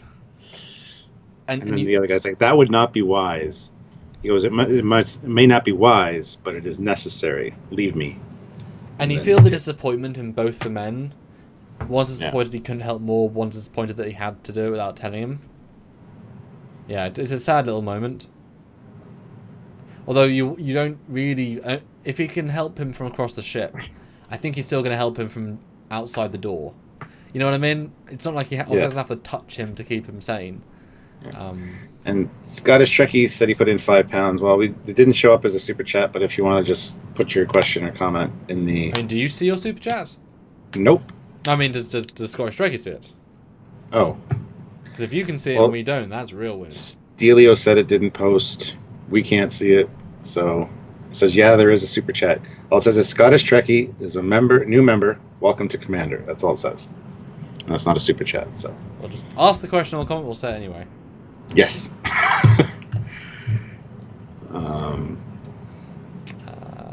yeah, then he's like, I hope we haven't embarrassed you. And he's like, well, I'm a Vulcan. That's a good line. Not affected by emotional considerations. And this is where the episode really gets going. It's almost sad in a sense. Yes. That we're 35 minutes in. Even says, present your arguments. I will listen. And then they talk about the violent episodes. There's Scottish Trekkie's £5 now. Woohoo! I finally joined up. Hello, Captain and Commander from Edinburgh. There it is. So I don't know if you redid it, resubmitted it, or if it's just late coming in, but there it is. Thanks, man. Welcome. Hope Edinburgh's good. We're windy today. We got cold and we got windy. Yeah. Now, this is a real good scene. Mark Leonard is absolutely on fire here. Yes. They talk about the different causes it could be, and surely a starship, runs into weird shit. Sure it's me. Could be anything else, Picard. Anything. Why is it me? Yeah. And he says, I suggest you have your doctor continue the search, because he goes on to say it happened right after you arrived. He gets mad. Sarek actually gets mad and says, is your entire argument to be based upon mere coincidence? And then is it a coincidence that your wife and your staff are shielding you? Mm-hmm. And then he goes, I see the flaw in your logic. They're just overprotective. They are somewhat emotional concerning my age. So, and then, Saketh, the guy that's been helping him, even Sarek says, he's young and inexperienced. He has erred in his assumption that I needed help. But it's another great sparring match, and I mean, you can instantly tell that Sarek is out of control. He builds. I mean, it's amazing that Picard takes so long to say, "You're clearly lost it," because from the second line, he's talking a bit like this, and Sarek will not do that. It's very instant, but Picard's letting him. He's letting him dig himself into a hole. But hey, I mean. This scene and the later one with Patrick, I mean, this must be exhausting as an actor. This scene, this is like a 1 or 2 taker in a day. Yeah. Because he is giving everything, and Mark obviously can do a lot of acting. He's a talented guy, or was a talented guy, but Sarek was a one note in terms of that's the Sarek character. He had him nailed down, but to play Sarek he's not just playing emotion. He's playing burst of repressed emotion. It's different to just yelling like a very he has to still be fully neck high restrained and then yell forward. It's great. It really does sell exactly what the character is going through, and that's hard. So good for him, because it's powerful stuff. I love the line, I saw you crying. I do not cry. I saw tears. You exaggerate, Captain. I recall only one tear. Beautiful. Beautiful. Gotcha. Sparring match. Love it. It's not possible for Vulcan to be emotionally moved by music. Yeah, I thought that was sad. It's because it even says we don't Sarek says something like, "We don't have emotions." Like he even says it in a very weird way. Yeah. Even And then he though goes on to explain it by saying it was late. I was fatigued. Nothing more. Yeah. But the way everything he's saying is a build of, yeah. No, it's just, exactly as you can imagine this would be. And then, kind of accuses Picard of trying to discredit him, and this conference must go forward with only me because the Ligurians only trust me. Yeah. And then it would be illogical, and he starts, and that's really fantastic acting there. So, So next scene, they're in the ready room, and they're talking about how. And note the darker lights to show the more somber. It's night shift. It's nighttime. And then Picard's like, no, we're going to have to delay things. I'm going to have to let the ambassador inform the Ligurian ambassador personally. That's vital. They understand our reasons for canceling negotiations. And then Perrin comes in, and she wants to speak with Captain Picard alone. And then she basically says, he's given a lifetime of service to the Federation. I beg that you let him keep the respect he has earned. Picard's like, he'll never lose that respect. Yeah. And then we find out, yes, the condition came on gradually, and they were pretending nothing was wrong. So they just want him to end his career with dignity. So please help him, Captain. Help him regain his pride and his honor. Yeah. It's a nice scene. It's really sad. It's effective. Olivia Julius, $2. Picard fertilizer. And Area 51, $5. There are certain characters you just can't recast. Sarek is one of them. Mark Leonard is Sarek, period. Oh, absolutely. I mean, the Discovery one isn't bad. Like, he feels like Sarek's younger brother. Like, you can see hints of it, but he's not playing Mark Leonard playing Sarek. He's playing the character of Sarek, but not like, he's good, but he's not the Sarek we know, but he isn't. That's kind of the point. He's not in the same part of the timeline. It's like, I don't think Anson Mount feels like the guy from Cage. Well, why would he? They're very different people at that point in their lives, so it makes sense they wouldn't feel the same. Yeah. Captain Nucleon, £2. That's a cool name. Don't they have a night crew? # Captain Jake, LOL. Yeah, of course they have the night crew, but they're not as exciting as the day crew. No, they're more exciting. Haven't you seen Robot Chicken? That's where they have their party and the lights and dancing. Stuart, what a reference. Right. So next scene is like, so you propose a mind meld between the two of us. Do you realize the dangers that are involved? And Picard's like, yes, but the potential benefits, can share our thoughts and, balance each other out. And he's like, well, Vulcan emotions are very intense and powerful, and you'll have to deal with those. The fierce onslaught of emotions unleashed by my condition. Vulcan emotions are extremely intense. Mm-hmm. A human would not be able to control them. They will overwhelm you. And he's like, I cannot allow it. I can't let it happen. And Picard's like, well, the only logical solution is to go through with this. You need a couple hours of stability. So it's agreed. It's agreed to do it. Scottish Trekkie, £10. Rest in peace, Mark Leonard. He is awesome as Sarek, and he was Klingon in TMP. Rest in peace, Mark. Live long and prosper. Yeah, it's a hell of a legacy to give. The ultimate father in Star Trek, really. Yeah. But this is a good scene. I do like the fact they set it in this weird room because they get to use it again. I don't know why necessarily they'd meet here, necessarily. I think they just thought, we've got everything here is a talkie. Let's keep the sets changing. But I do like the lighting. And I like that, Mark is playing Sarek again. He's very much, there's Sarek here. It's not Sarek light, it's Sarek again. He's got his, he's feeling good. I think he feels humbled by Picard, and therefore those emotions aren't negative, so he's able to keep it under wraps. He's more used to keeping those okay. Although it makes me wonder, I'm sure you wondered as well, why Picard and not his either human aid or Vulcan aid? Because my melding with a Vulcan, with a direct neural help, would surely be a lot stronger and better. Why would you rely on a human whose brain is not as strong, who's had no training to keep you sane when there's a Vulcan who is literally able to do that in a sense. You know. Because he's studied Picard's career, he knows what kind of a man he is, and the diplomatic aspect of it. The diplomatic aspect of it, and the fact that Picard is a diplomat, and he's very measured because he's a Starfleet captain. He's got that level of, control. Yeah. So I think that's why. Well, there's definitely heavy implication with him saying number one repeatedly in the way he changed his accent slightly. They actively share a consciousness in some side effect way for a bit. It isn't I'm using your strength, it is I am giving you a lot of my shit right now and taking his good stuff. And if he's taking his aide's brain, who knows what that could be. But if he's taking a diplomat's brain to be linked with, there's a double benefit there. I can absolutely see that. I don't think it's quite clear in the episode. No, it's not clear at all, but you gotta reach for it and think about it. Otherwise it's just because it's the hero. But it's cool. I mean, in terms of a concept, to give him a mental graft, especially if you include the other Vulcan was helping him. Double help. Although if it's that easy, quote unquote, pick a human, share brains for 3 hours and you get zones of full ability.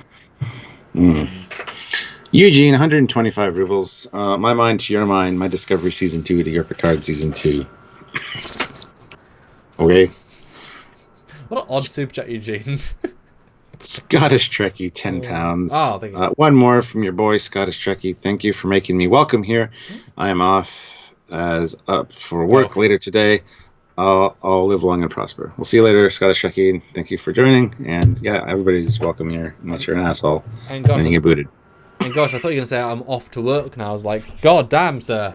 Almost 12. Gosh. And guys, 132 people watching, which is brilliant. 132. 119 likes. Can we not get 125? We're one away from 120. 125, not a huge thing, so just 6 more.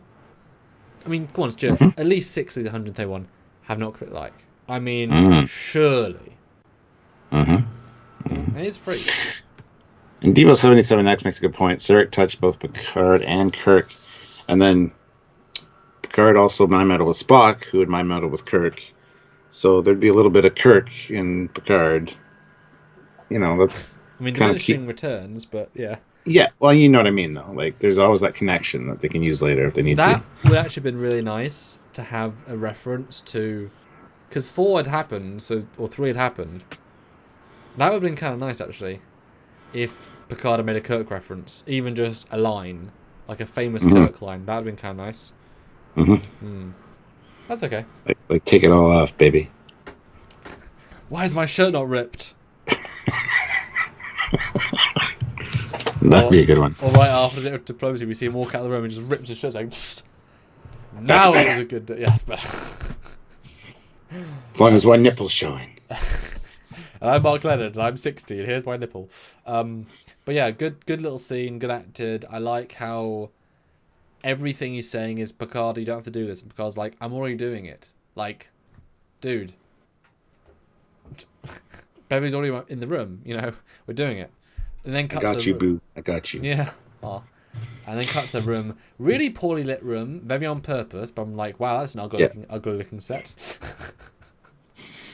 I like it. I like the mood lighting. I think it looks better. When they sit down, you can tell why it was lit this way, but when they start, it's like, why?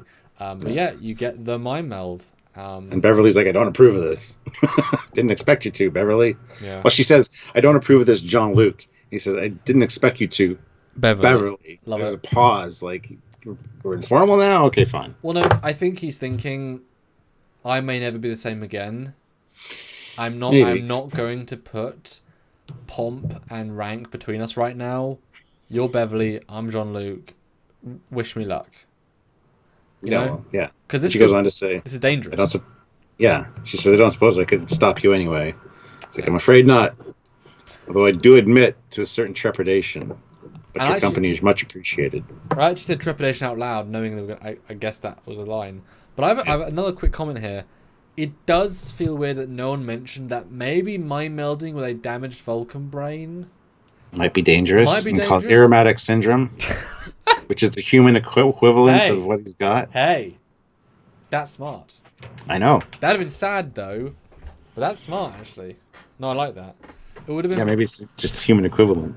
Yeah, I mean it honestly. I mean even like the way Picard yells in All Good Things is similar. You know. God, that's cool. I like that. But it would have been less good of a moment, but it would have made more sense to have the other guy, Sarek, whatever his name is, like meld them both. That made more sense. A conduit, but whatever. It's fine. It's fine. It's a good little moment. And then we get a nice, strong... Oh, hey, beautiful planet. Good job. And then we get Mark Leonard coming out, playing Sarek, playing a bit of Picard. It says, number one, basically get to orbit. Like, he gives an order as Picard and then jumps back into Sarek. Yeah. So it's gentle and fun. And even the walk and talk is great. Yeah, Riker's like, I take it that the mind meld was a success. And all one is planned. Is Captain Picard all right? Don't worry, number one. It was such a Picard delivery. And Riker's like, and the ambassador? I am myself again. Yeah. It has been a long time. And that's so sad. The way he says that, the way the clarity of his speech. Yeah. Because you suddenly realise in that moment, oh shit, that's Sarek acting like Sarek. You hear him the rest of the episode being kind of like, his vocals are going up and down, but this is him being level. You realise what the original was. But yeah, the way he mimics the Patrick speech, like even the accent for half a second, mimics how Patrick's going to mimic Sarek or Mark Leonard in a little bit. Great walk and talk. And it's funny how, like, there's no bodyguard, he's not in full dress, he's just in his casual uniform with no guards. Like, I love the complete difference to every other part of the episode. Like, now he's himself, he doesn't need anyone else. Yeah. It's a weird juxtaposition of, like, yeah, it's weird. I like it, but it's weird. Alright, here comes the screamy scene. Just says, it is wrong, a lifetime of discipline washed away and replaced with bedlam. Bedlam! I'm so old. There is nothing left but dry bones and dead friends. Tired, so tired. Beverly says it'll pass in about an hour or so. Just hold on, John Luke. He's like, no, this weakness disgusts me. I hate it. Where is my logic? I am betrayed by desires. I want to feel everything. But I am a Vulcan. I must feel nothing. It's such great delivery. And then he says, Perrin, Amanda, I wanted to give you so much more. I wanted to show you such tenderness, but that is not our way. Spock, Amanda, did you know? Perrin, can you know how much I love you? I do love you. It's just, boom, no Cybok. No Michael Burnham. Just saying. Yeah. Well, it's a Cyborg we can understand, but... Yeah. I mean, in terms of acting, this is like next level Patrick Stewart, because it isn't... it's such a line. He's not playing crazy. That's the thing. He's not playing an insane man. He's playing who the hell knows what. It's such a complex, intricate, one take... Mm-hmm. Like, he is going to be emotionally wrecked after this. Like, this is probably maximum 2 takes. Because it's such a lot to do. And they probably said in the set, they probably said, right, okay, we have only Gates, Patrick, camera guy on set. There's no one else, there's no other noises like with Christian Bale breaking the mood and making a noise. There were no noise, and we're not going to direct at all. We're going to say action and just let him do. And we'll only cut when Patrick's done, because this is him. He decides how this is. He will give this his best go.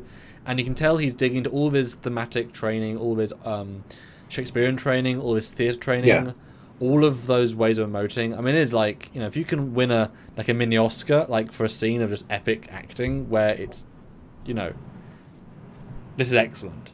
And you feel it. And it's also him not playing him, but it is him.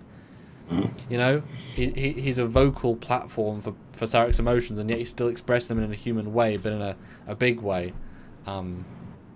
It just ends with him crying in Beverly's arms. She's holding him like, I'm here, John Luke, I'm here. Yeah, it's beautiful, you know. Yeah. Eugene, 125 rubles. Thanks. Retroactively, after the mind meld, Picard is aware of Burnham, the Red Angel, and so on, and it shows. And he's got a shit-eating grin smile face on his super chat. Yes. Yeah. And then surprisingly enough, the negotiations are concluded with the Ligarians, and the USS Merrimack has arrived that will transport Ambassador and his party back to Vulcan. But Stuart, they filmed this scene second. They filmed the first scene, then this scene. It's all the same costumes, the same setup. So why would you go again? All I could think is like, just do it's the same everything. Yep. Made me laugh a little bit. Yeah, so they say, I'll be able to take care of him on his way back, and then on the return to Vulcan, and then what will happen? The effects of Bandai syndrome are irreversible, but medical research is always continuing, of course.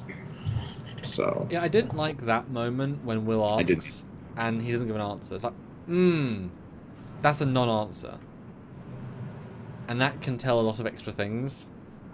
But I love how before he comes in, Picard takes the time to tell Perrin that he loves you very much. She's like, I know, I've always known. And Patrick's acting there is also great. It's so because he's felt it. He's not telling her. Like this is from his soul now. Yeah. How can he express? So the way he expresses it is so small and so little.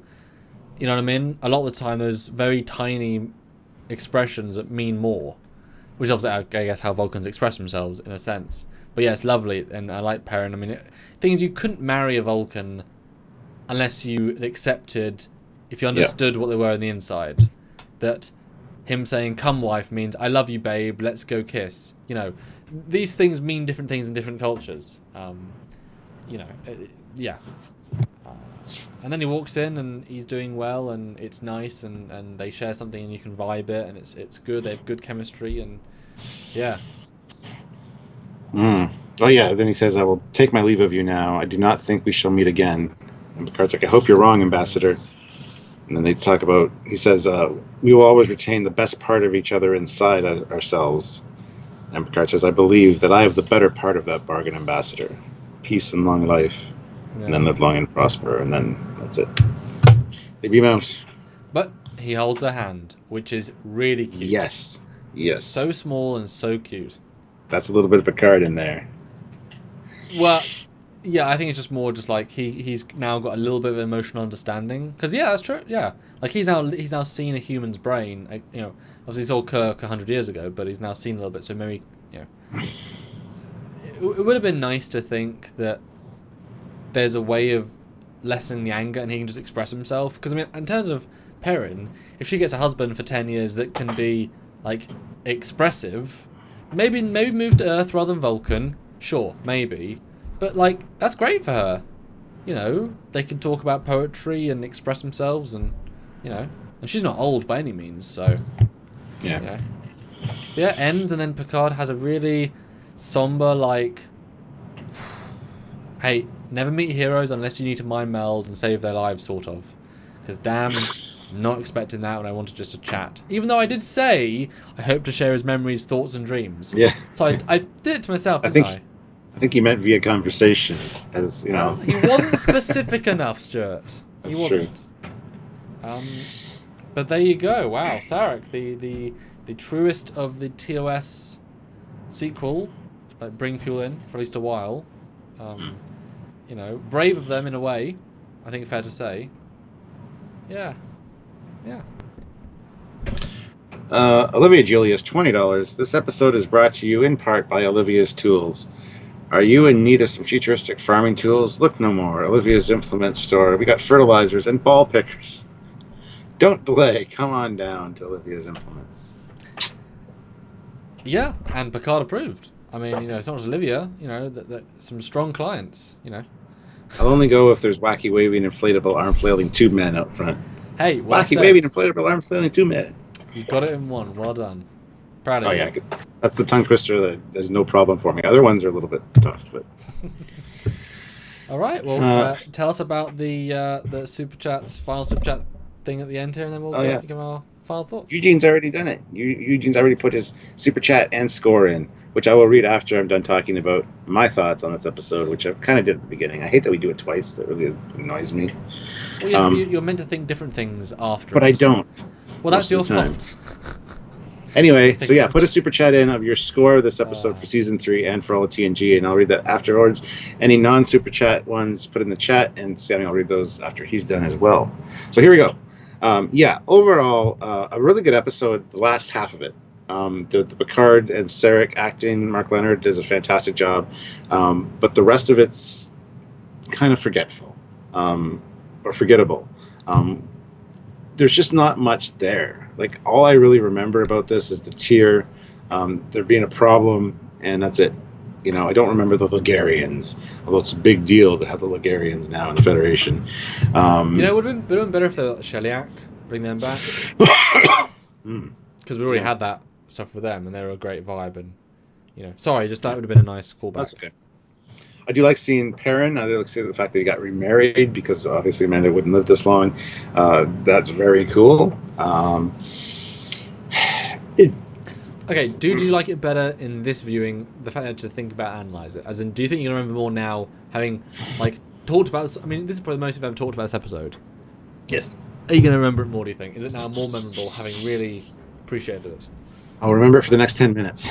Well, that's sad then.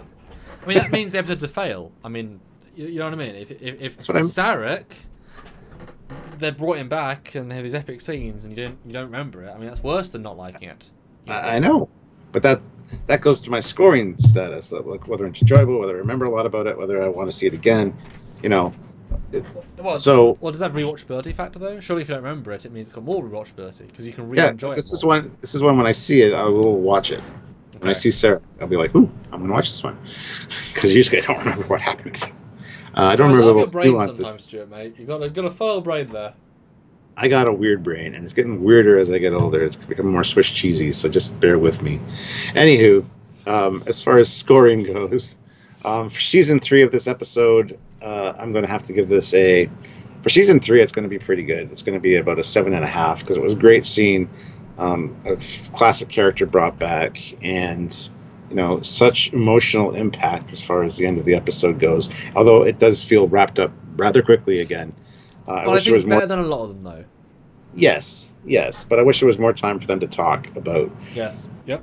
I mean, we get that in Unification a little bit, but, it needed something else at the end, I think. You know what it needed? It needed a scene where Sarek comes into Picard's quarters right as they're finishing the mental link, and they sit down again, and they talk, but Sarek's playing Picard almost, and Picard's playing Sarek almost. Yeah, that would be amazing. Picard gets to tell Sarek what he thinks and what he feels, and Sarek gets to disagree.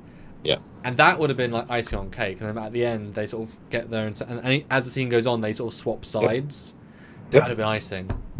Yeah, swapping back via conversation instead of actually a mind meld, because it's wearing off. I love that idea. That would be fantastic. So yes, you hit it out of the park with that.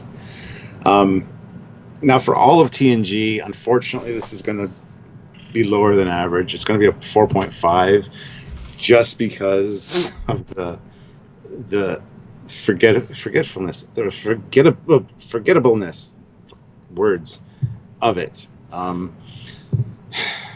Because I always get this one confused, whether this one is when he's lying on the bed and almost dead, and whether that's when they mind meld, or I usually get the two kind of confused. Anywho, so yeah, that's where I go. 4.5 for all the TNG for my score. So yeah, fair enough. For me, this one is better than I remember, but that's not necessarily a good. That's not necessarily high praise. Yeah. So good on it for being better than I remember. I'm probably watching HD, all that stuff. It's a real mixed bag where a third of it is a sort of 9 out of 10 for writing and acting. But a lot of it is very medium, with a little bit of it is not good. It's a better overall piece than other Cameo episodes, but it doesn't take full advantage of Mark Leonard as you could have. Like, I wouldn't have minded seeing a full negotiation episode where he's really kicking butt. Maybe even to the point of having, after the mind meld, he walks onto the bridge and actually captains like Picard, because he's so had to drain Picard of his like mental fortitude that he's now literally commanding the ship for like half a day, because Picard is so drained. Like, you can have some really fun with this, you know what I mean, that would make it more cool and memorable. But it is definitely pretty good. But then again, I say that, but all of the individual spats they have are really good. with Geordie and Wesley, again, with as in the intro and the setup. The fight's really good. But it's definitely not great for this season. It's a bad one for this season because it doesn't hold up. It doesn't hit it doesn't hit to the same level anywhere near because it has like a third of it is season 1, a third of it is season 2, a third of it is season 3 quality. You know what I mean? So this season is a really bad season. If this was season 2, good job. Good season 2. Season 3, not so good. So season 3. Gonna give it a 5. Okay. Because it's just like right. I mean, out of this season, it's on the lowest. I mean, you could probably go lower than that for this season. To be honest, I'll reserve the right to say 4 or 5 for this season because it's definitely a weak one for this season. All TNG, I give it a 5.5.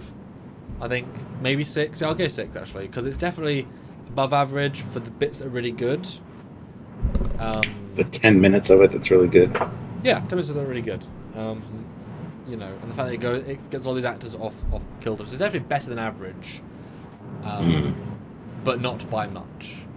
And it's not one I would probably rewatch at a hurry. It wasn't particularly fun to watch. It was interesting to watch. It wasn't fun to watch. And I can appreciate the last third, but it wasn't like a fun time. Yeah, it's kind of sad seeing a character like that being. Yeah. Whereas like I enjoyed watching the one where Picard's in the holding cell. Like the mystery's fun, and seeing other Picard, like that's fun to watch. It's, yeah. So there you go. Cool. Well, I guys, see lots of super chats. So that's really awesome. Yes, you guys really hit out of the park tonight for super chat scores. Thank you very much. And we didn't need them, so we don't want to say that out loud. But thanks, guys. That is awesome. Yeah. Eugene, 350 rubles. Honestly, the episode is a 7 out of 10. But it will be quickly forgotten, and only 10 out of 10 acting will be remembered. By the way, have you discussed I was present at his son's wedding drop? Yes, we did. Yeah, right at the start. It is confusing as all hell. And I said my assumption is that it's Perrin's son. She's a widower. Yeah. Perrin's son. He got married. I think that'd be a lovely little semi-story. Yep. I think it just makes total sense. Yeah. Miguel, $2. Great story connecting TOS and TNG. I give it a 10 out of 10. Okay, that's why I gave it. That's why I scored it so high when I scored it, because it did bring back a classic character, an important character, and not just in a small cameo role. No, he wasn't. Yeah, that's why I like this one for what it is. But that's the problem. Like I said, this season it's one of the lowest ones of this season. That's the problem. If it was in season 2, it would have been much higher. But because it's in the top tier season, this is not a top tier episode by any stretch. Now, you say to connect to TOS. If that's true, the alien race should have been from TOS. Like that would have made more sense. If it is literally Sarek from Diplomacy back in the olden days, in TWOC time, in TOS, even if not Tellarites obviously, but that would have been a better link if it had literally been a race from TOS that Sarek knew at the time. Then that would have definitely been a TOS sequel episode. Because Sarek, it's only... Well, 95 years would have said it right there. Yeah, I was trying to think. Is it literally... Let me look. 93 years, he said. And it's 80 years since the adventures of Kirk and Spock is what they say TNG is. So, it's around there. It would have been better, I think, if it was a direct reference. Okay, so this episode took place in... no, the episode, not his. It took place in 2366, during to Babel's 2268. So 98 years. And what did you say it was? 93? 93, yeah. Yeah, so I mean that's TOS. I mean that's not, Yeah. Well, TMP, but I think it would have been better. Mention something from TMP. Yeah. Olivia Julius, $5. I give this a 3.5. I give points for lack of fertilizers. Gives points for that. Cool. Yeah. Ozzy Medeiros, I'll give points for lack of. Okay. Ozzy Medeiros, $5. This episode gets 7 out of 10, and Trekyards gets 10 out of 10. Skeleton hands. Yes. Like I said, if this was season 2, it'd be an easy 7. That's the problem with the skewed score. It would be interesting actually if we did a separate like a live maybe reviewing all of the TOS cameo episodes, like Relics, this one, Unification, Flashback, see how we rate them. Because then it would be different score-wise, just compared to each other. Because there's some really good ones, obviously. Yeah. Dilithorian throws in $10. When I was a kid, I thought this episode was meh. As an adult, it resonates so much more. 10 out of 10 for acting, 7 out of 10 for season 3, 8 out of 10 for all of TNG. I think if you have a family member who's got Parkinson's, this probably resonates a ton more as well. Or Alzheimer's or dementia. Yeah. I think that would definitely, because the performance is so good with that. I don't have. I don't know. I can't say for you for certain, but I don't think you do either. So I think definitely relatable as an adult. Mark Lawrence, $10. We need to make the fertilizers the most fleshed out thing in Picard, like that guy in Empire Strikes Back that was running with the ice cream maker for like 2 seconds. 8.5 out of 10 for season 3. 8 out of 10 for TNG. There you go. You know what? Or the mop guy from Twok. Where's the mop guy's novel? Or the guy vacuuming. That's what I meant. The vacuum guy. Just the guy that I still love that. Shatner's like, somebody's got to vacuum. Somebody's got to clean shit up. Who's this guy? Just love it. It's a genuine moment. Olivia Julius, $5. I give this Trekyards episode a 3.5 due to lack of enthusiasm. No, I'm 0.5, so it'd be 1.1. Due to lack of enthusiasm for the ball picker. It'd be 1.5.1. It would be 1.5.1. Yeah. What do you mean, Olivia? And Olivia, $2. Do you think this would be better as a two-parter? Yeah, probably, actually. I want to see more of the conference. I want to see the main. Yeah, could be. If it was you know what? If it was the Klingon ambassador from Star Trek 3, surprise, he's also negotiating with them. That'd be a fun reference. Or if it was the Organians, or if it, I don't know what else you do. The Romulan, the Romulan lady. Or it's just him again. It's the son of the Romulan commander. So it's young Mark Leonard versus old Mark Leonard. He died, don't you know? I said that's why I said the son of him. You know, I mean, come on. The Worfs look very similar. You know, gotcha. The Worfs look the same, so it's fine. Area 51, $5. Shame we didn't see a line behind Wesley behind Beverly waiting to slap Wesley, a la Airplane. Slap. We should review that movie for Trekyards. There you go. That'd be great. Hey, it's got the second one has Kirk and a spaceship, so I mean it's basically a Star Trek spin-off movie, isn't it? Mm-hmm. And the flashing lights that go back and forth that are in every episode. You know, they built Genesis there with Kirk. You know, in the alternate reality. Right, I'll do some non-super chats. So cool. Olivia Julius, $5. A whole bunch of emoticons and stickers and things. So there you go. I'm not going to read them all off like I usually do. Okay, so let's look at some non-school. I think we are on the lower side here today. But I did go in saying I didn't like it as much, at least remembering. So that's okay. Mm-hmm. Look at Time Radio, 8 out of 10. Charles says 10 out of 10 for Patrick Stewart, 7, and Mark, 7 overall. Studios, 7.5. Brandon, 8. Devereaux, 7. Redneck Trekker, 7. Just got off Sarek. Yep, true. Avik, 8.5. Who is the violin player? Stelios would have got a 9 if Wesley was slapped more. 5.5 out of 10 Vulcans, 8.10.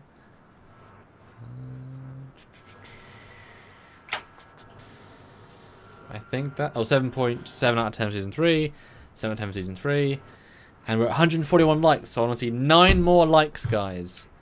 I think it's fair to say Olivia is the last super chat, unless someone wants to not make it be the last super chat. That's not up to us, is it, Stuart? You know, never is.